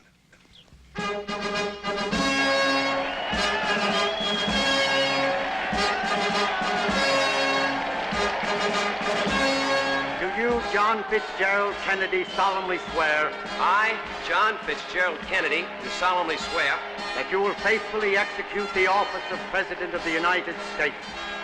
that I will faithfully execute the office of President of the United States. And will, to the best of your ability, And will, to the best of my ability, preserve, protect, and defend the Constitution of the United States. preserve, protect, and defend the Constitution of the United States. So help you God. So help me God. The federal housing program will be greeted by Congress in the orthodox manner. The Republicans will be screaming that it goes too far towards the left, and the... don't do that, please. Too far to the left, and the liberal Democrats will say that it's too far right. Nevertheless, I asked you not to do that. Nevertheless, it is designed to revitalize the cities as well as encourage a prosperous building industry. And now you'll have to leave. I told you not to do that, and now you have to leave.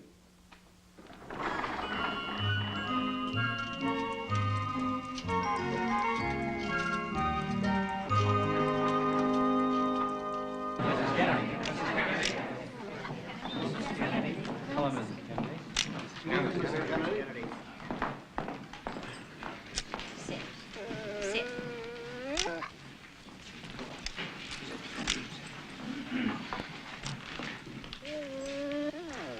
Mrs. Kennedy is ready for the first question. Mrs. Kennedy, have you decided what your role will be here in the White House? My role? I mean, what are you going to do? Provide a normal life for my children and a peaceful home for my husband. It doesn't matter what else you do. If you don't do that part well, you fail. That really is the role which means the most to me, the one that comes first. Traditionally, presidents' wives have had an obligation to contribute something. This president's wife contributes to this president and his children. Is it true that you spend about $30,000 a year on clothes, Mrs. Kennedy? Don't be ridiculous. It's been reported that... I couldn't spend that much unless I wore sable underwear. How much do you spend? Really, is that the most important thing you people have on your mind? My clothes? After all that's happening in the... Mrs. Kennedy realizes that the public is interested in the clothes she wears, but she is distressed by the overemphasis of fashion in the press. Now, for the next 4 years, Mrs. Kennedy's clothes will be designed by Ole Cassini and will be made here in America. She will buy what is necessary, and you will often see her photographed in the same outfits.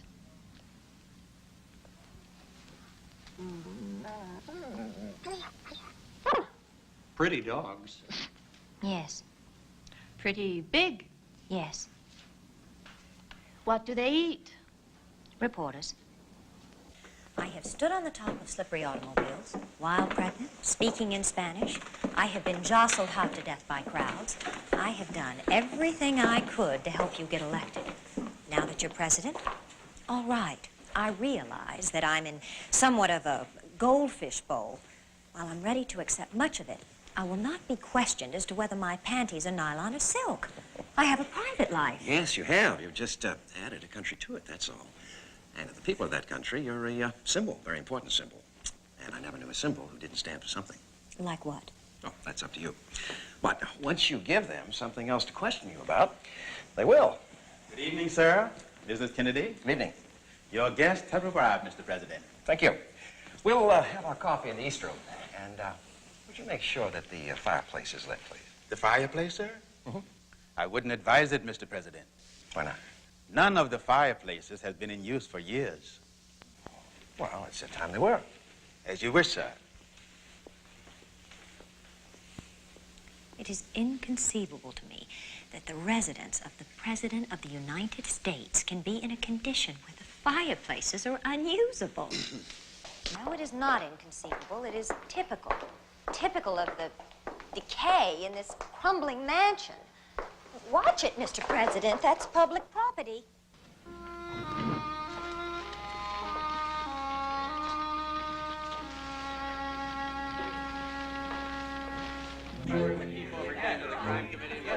That's exactly. Well, he was looking for publicity. You know, he was trying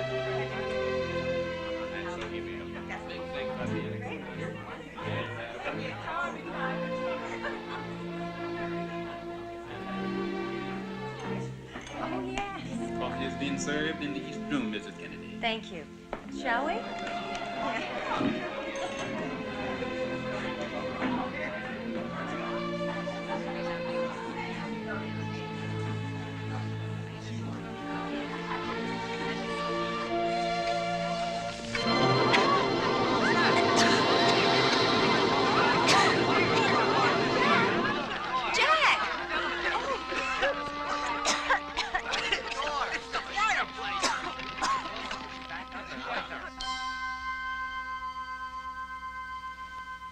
Well, don't feel depressed. Maybe we can get the soot concession here. Swell. Why wouldn't it work? What? The fireplace, everything. This place is a mess, Jack. I mean, it isn't even functional anymore, and it looks so awful. The furniture is a hodgepodge of different styles and different periods. It's dismal. I feel like we live in an institution. The whole place should be refurnished and redecorated. Well, with that, I'm going to bed. Jack, Mm-hmm. you know what the White House should be? What? The prettiest house in America. Well, isn't it? No, but it will be. I promise you it will be.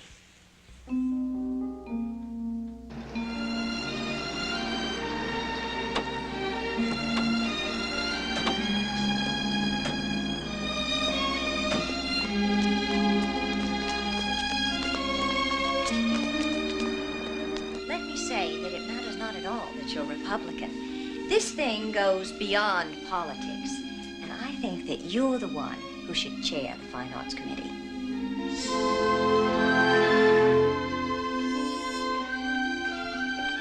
Good morning, Mrs. Kennedy. Mr. Finley, I wanted to follow up my phone conversation with a personal meeting. How delightful. I formed a committee called the White House Historical Association. It will need a chairman. I'd like you to be it. You're not an easy one to refuse. Why would you? I can't think of a reason. My office is this way. Thank you so much for the tour. It was lovely. Now that the bill is passed, we're going to need a curator. And I thought you should know that you've just applied for the job. Here's a list of those who are likely to send money. Tell them we also accept gifts, antiques, paintings. Or get hold of museum people, gallery owners.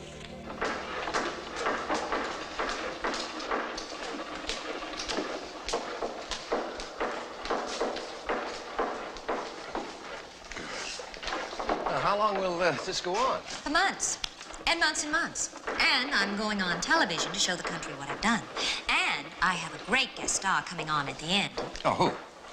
The President of the United States. Look at me, Jack. Your symbol is on the move. A tour of the White House with Mrs. John F. Kennedy. For the next hour, Mrs. John F. Kennedy invites you to visit the White House and see some of the restorations she has made in its interior. Mrs. John F. Kennedy, third youngest of the 29 wives to live in the White House. Mrs. Kennedy, I understand that after a dinner in the state dining room, it's customary to withdraw to the Red Room. May we? Of course. Everything in this room is empire, because the style of the room is dictated by the mantelpiece, which is empire. How's she doing? She's handling it like an old pro. Gentlemen, a star is born.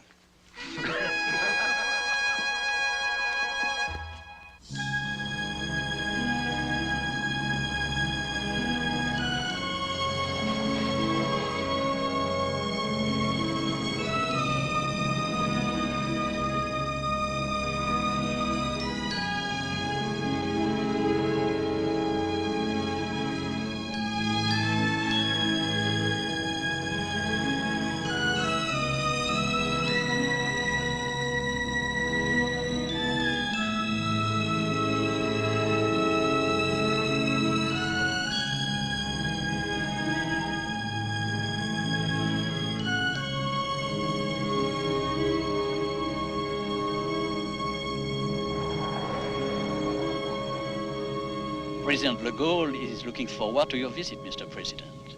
There are many things on the agenda which he's anxious to discuss.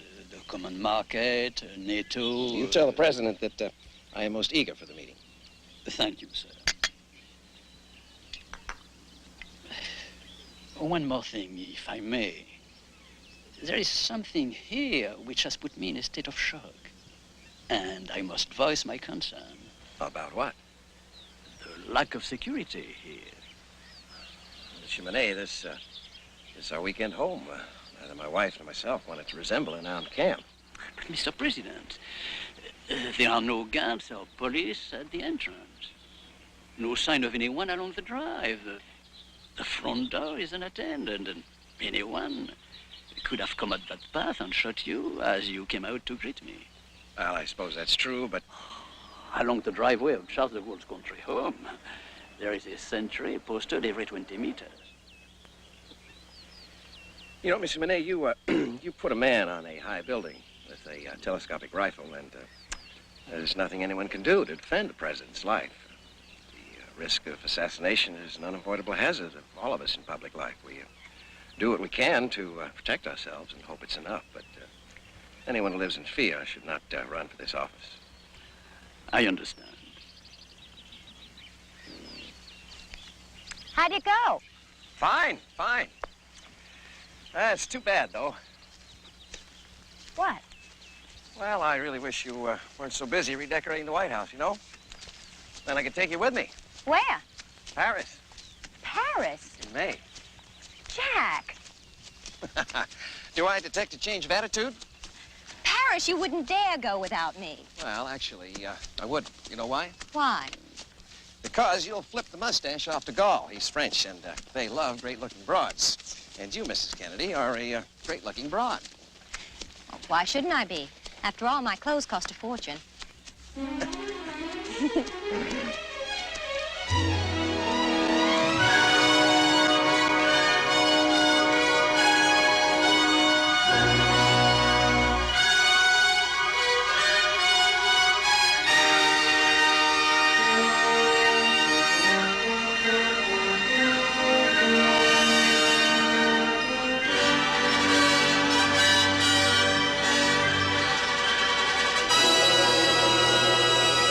Don't be frightened by the crowds. They'll sound as though they're ready to stampede, but that's only enthusiasm for the head of state.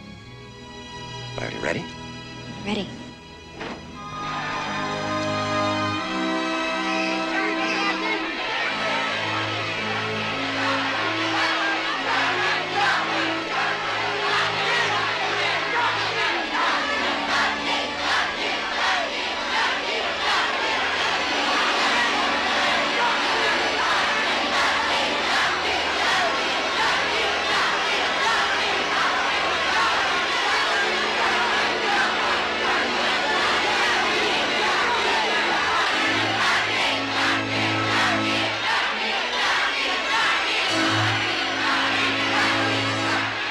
Let's go, head of state.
Merci.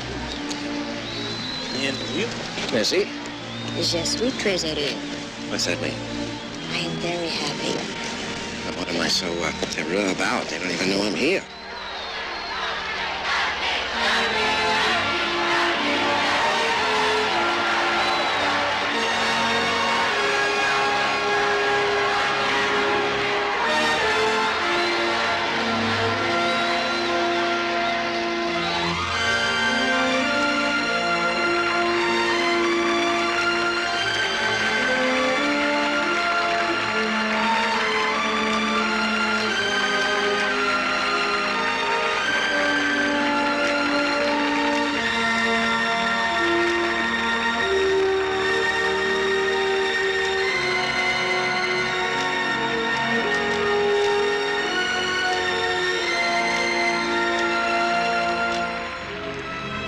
Sachez, Général, que j'ai lu vos mémoires avant ce voyage. Vraiment? En français? Mais oui, français. Madame Kennedy just told the General she has read his memoir in French. Uh-huh.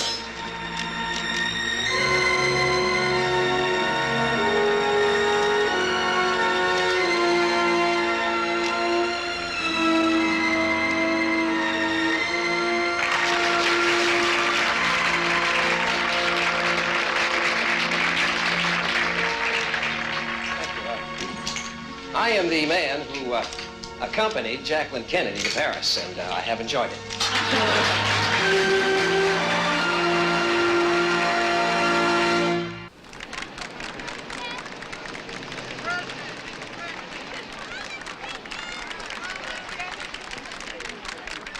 We've been advised against your making the trip.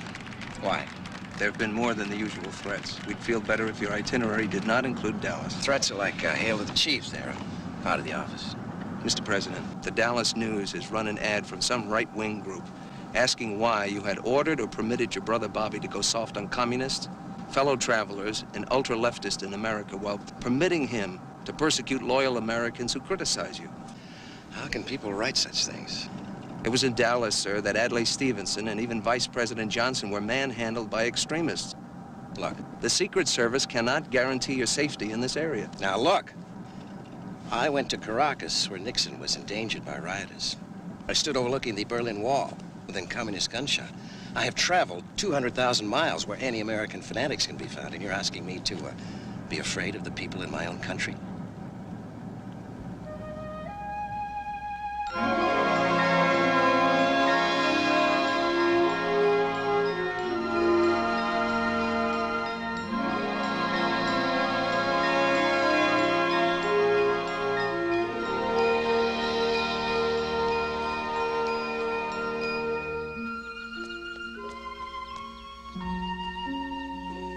You summoned Mr. President?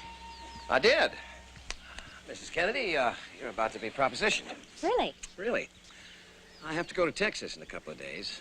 Why do you have to? Well, Conley and Yalber are tearing each other to shreds. If they're not reconciled soon, the presidential ticket won't stand a chance in the state come 64. Even with Lyndon? Even with Lyndon, I barely carried the state. No, I need to broaden my base, and I'd like you there with me. In Texas? Why? Well, you made 13 trips abroad as First Lady and none in the States. You'd be a big help to me. Gonna be all those rich Republican broads wearing mink coats and diamond bracelets, and, well, you gotta look as marvelous as any of them. Show those damn Texans what good taste really is. What do you say, huh? Okay. All right.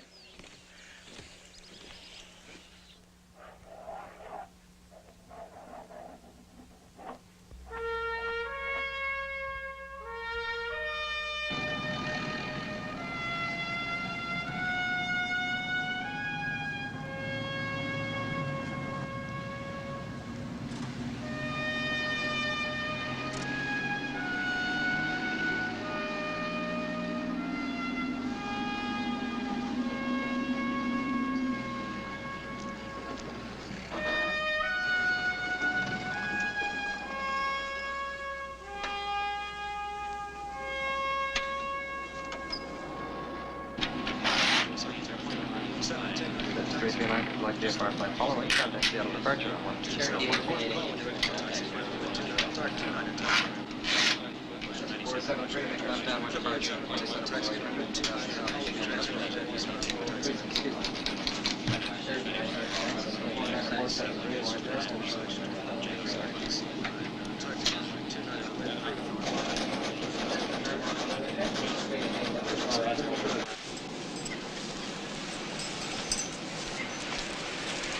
do I look? Well, now I can understand why nobody gives a damn what linen I wear. It's important I look all right in Dallas. Why do I have to be blown around in a motorcade first? No bubble. Jack. I've instructed them not to put a bubble on the car unless it rains. We've got to be out in the open, Mrs. Kennedy, where people can see us.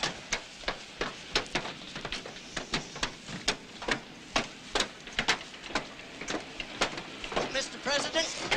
Mr. President? Almost forgot. Here are some of those suggestions you requested on Texas humor. Thank you.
I ask you here, Mr. White, because as a reporter, you're one of the friendlies. I am indeed. Do you want to talk about it? Yes. There'd been the biggest motorcade from the airport. Hot, wild, like Mexico and Vienna. The sun was so strong on our faces. I couldn't put on sunglasses. Then we saw a tunnel up ahead. I thought it would be cool in the tunnel. I thought if you were on the left, the sun wouldn't get in your eyes. They were gunning the motorcycles. There were these little backfires. There was noise like that. I thought they were backfires. Then next, I saw Conley grabbing his arm, saying, "No, no, no." No, with his fist beating. Then Jack turned and I turned. All I remember was a blue-gray building up ahead. And Jack turned back so neatly. His last expression was so neat.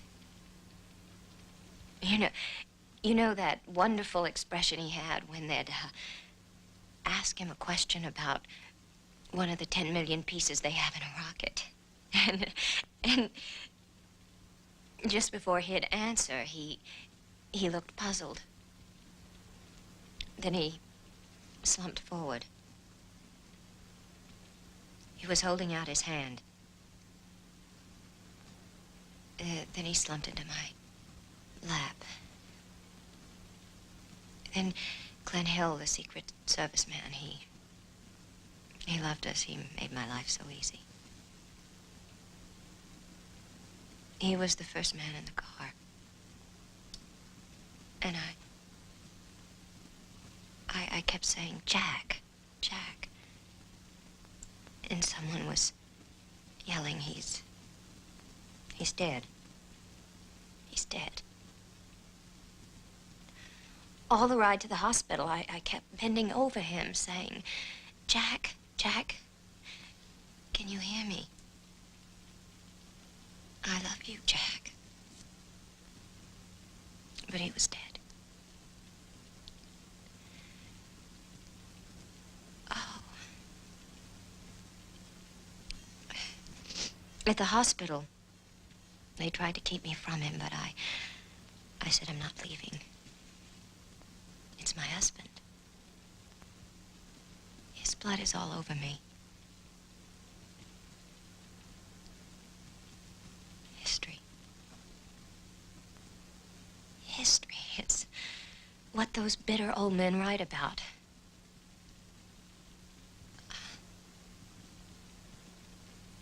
History belongs to heroes, Mr. White. And heroes must not be forgotten.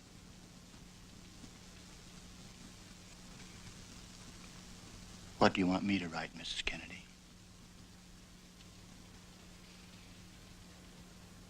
No one will ever know everything about Jack. This little boy sick so much of the time. Reading the Knights of the Round Table.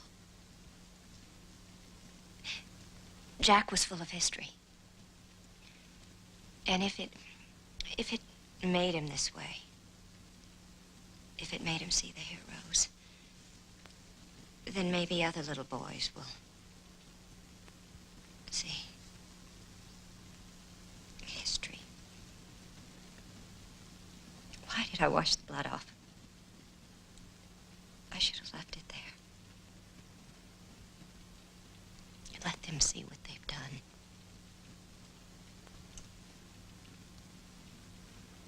Well, I want to say this one thing. It's almost an obsession with me. All I keep thinking about is this line from a musical comedy. At night before we'd go to sleep, we had an old Victrola. And Jack liked to play some records. And the song he loved the most was The Last Sight of Camelot. Sad Camelot. Don't let it be forgot that once there was a spot, for one brief shining moment, that was known as Camelot.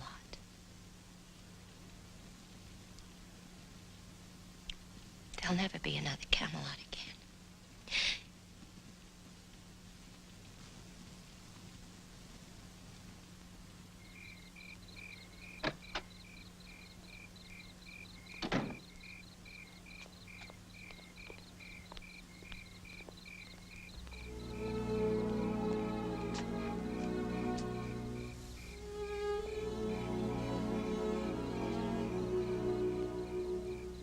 Each evening from December to December,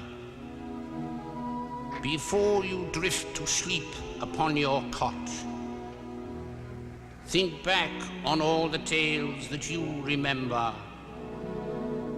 of Camelot. Ask every person if he's heard the story, and tell it strong and clear if he has not. that once there was a fleeting wisp of glory called Camelot. Camelot. Camelot.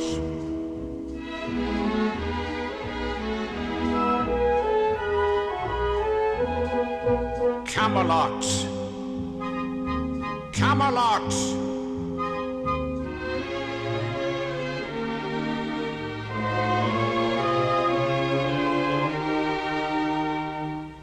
Where once it never rained till after sundown.